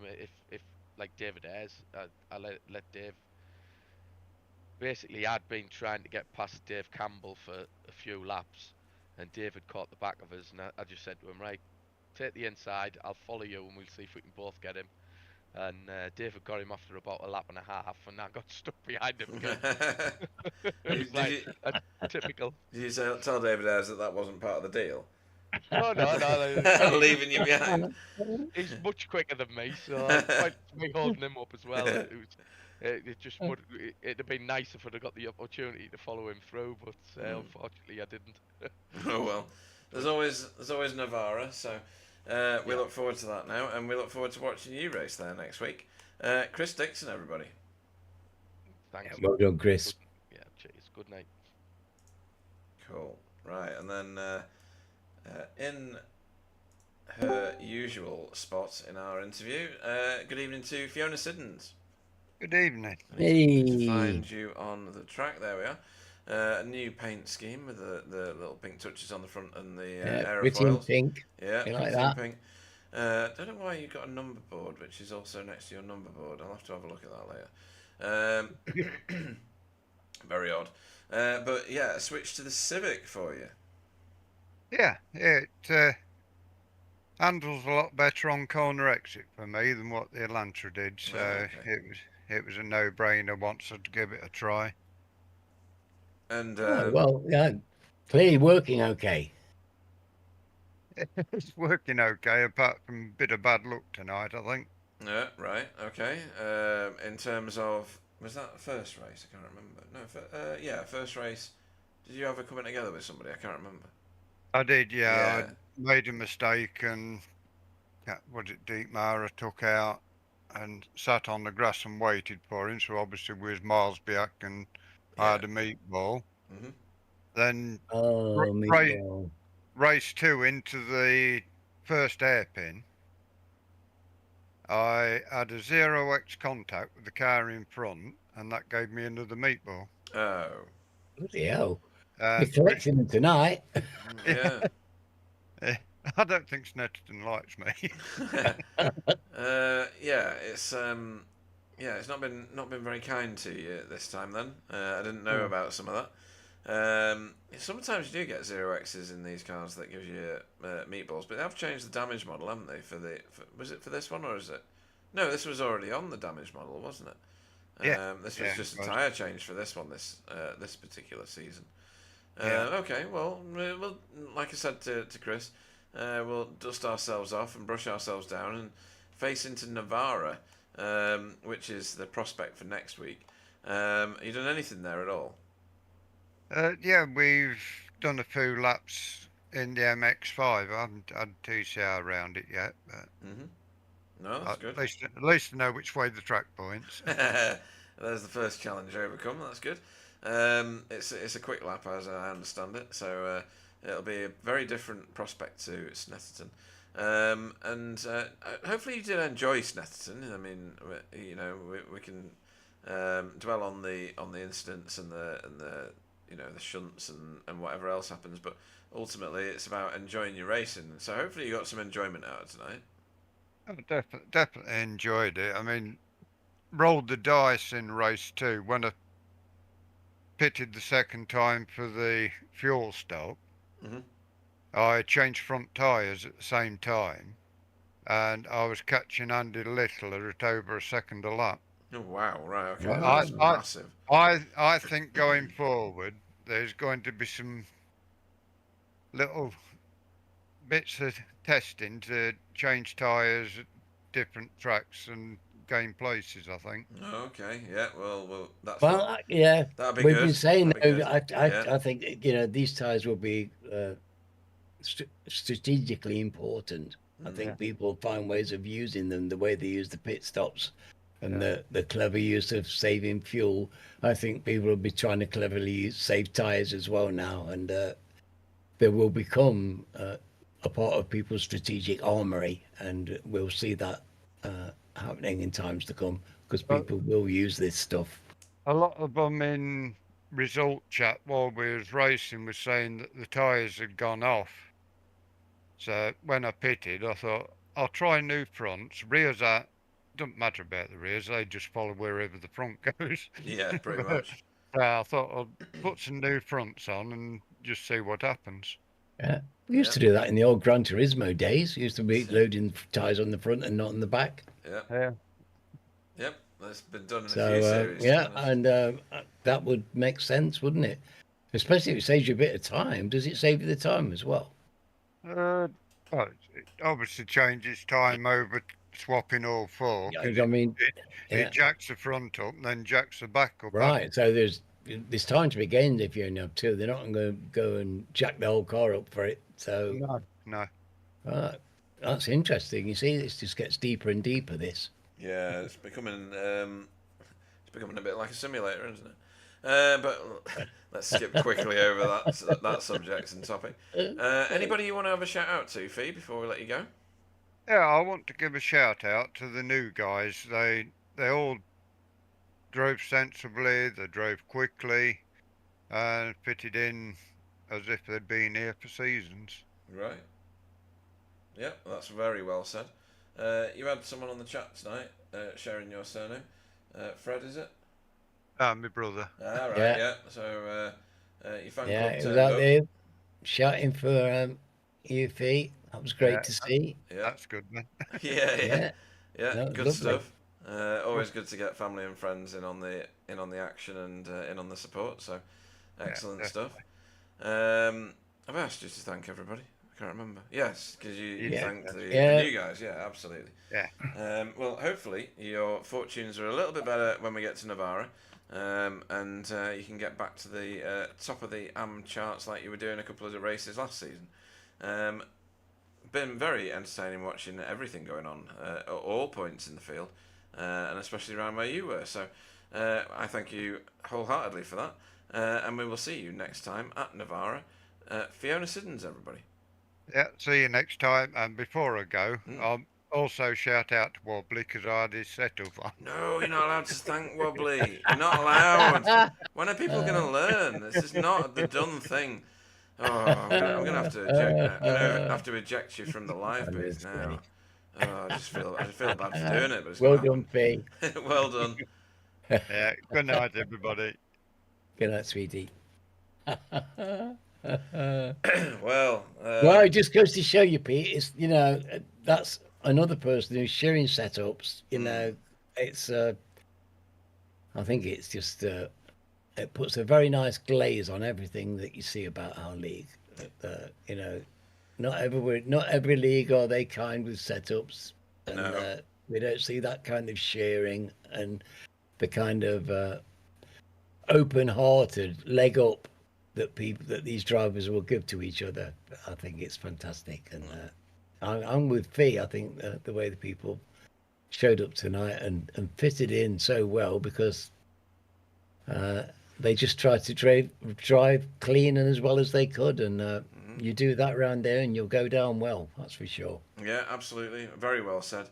It's definitely a league that seems to be attracting like-minded racers who want to turn up and race competitively, but in a fair, consistent, predictable way. And that's part of the whole game, isn't it? Be predictable when you're being overtaken. Be dynamic when you are doing the overtaking. And these guys are certainly not lacking in dynamics. They are fantastic pilots, as you often call them. I even put that in one of my videos because I think it's the right word. They are absolute pilots of these vehicles. It's been a pleasure having you back in the booth with me. I've missed it the last week. I really have. On last Wednesday, I was just staring at a blank screen. I didn't know why I was there, to be honest. I felt redundant, but I've got over it now, so it's fine. But yeah, we need to choose a driver of the meeting. Yes. And I don't think this is going to be very easy. You're going to go first because I'm interested to know what you're going to do because I think it's shovel me now. It's pretty tough, isn't it? Yeah, I do like the fact that Arnaud Chenonnier managed to boss the AM class field twice. Yes, that's very impressive. Well. And Matt Flannery followed him home twice. The position behind him both times. So I think both of those guys, even if I don't necessarily vote for them, they get the honourable mention of the evening for absolute certainty. You've got to have a look out for Logan McKinsey. I think he sweats talent and speed because that was he's going to walk away with the most points unless he's somehow managed to bag a whole load of instant points, which I can't believe. So that's very, very talented racing. Spencer did a great race as well. A first and a fourth versus a first and a third for Logan. So Spencer's right on his heels, really. And again, it comes Steve down. had a good night as well. He did, but we blame that on luck, don't we? So if it was on talent, it'd be a different thing. But it's just all pure luck, And then you got PVG. Yeah, absolutely extraordinary. I'm thrilled for him because we've seen him improve over the last season and a half, didn't we? He just raised up a notch, then raised up a notch, and now that was the best performance I think he's given us.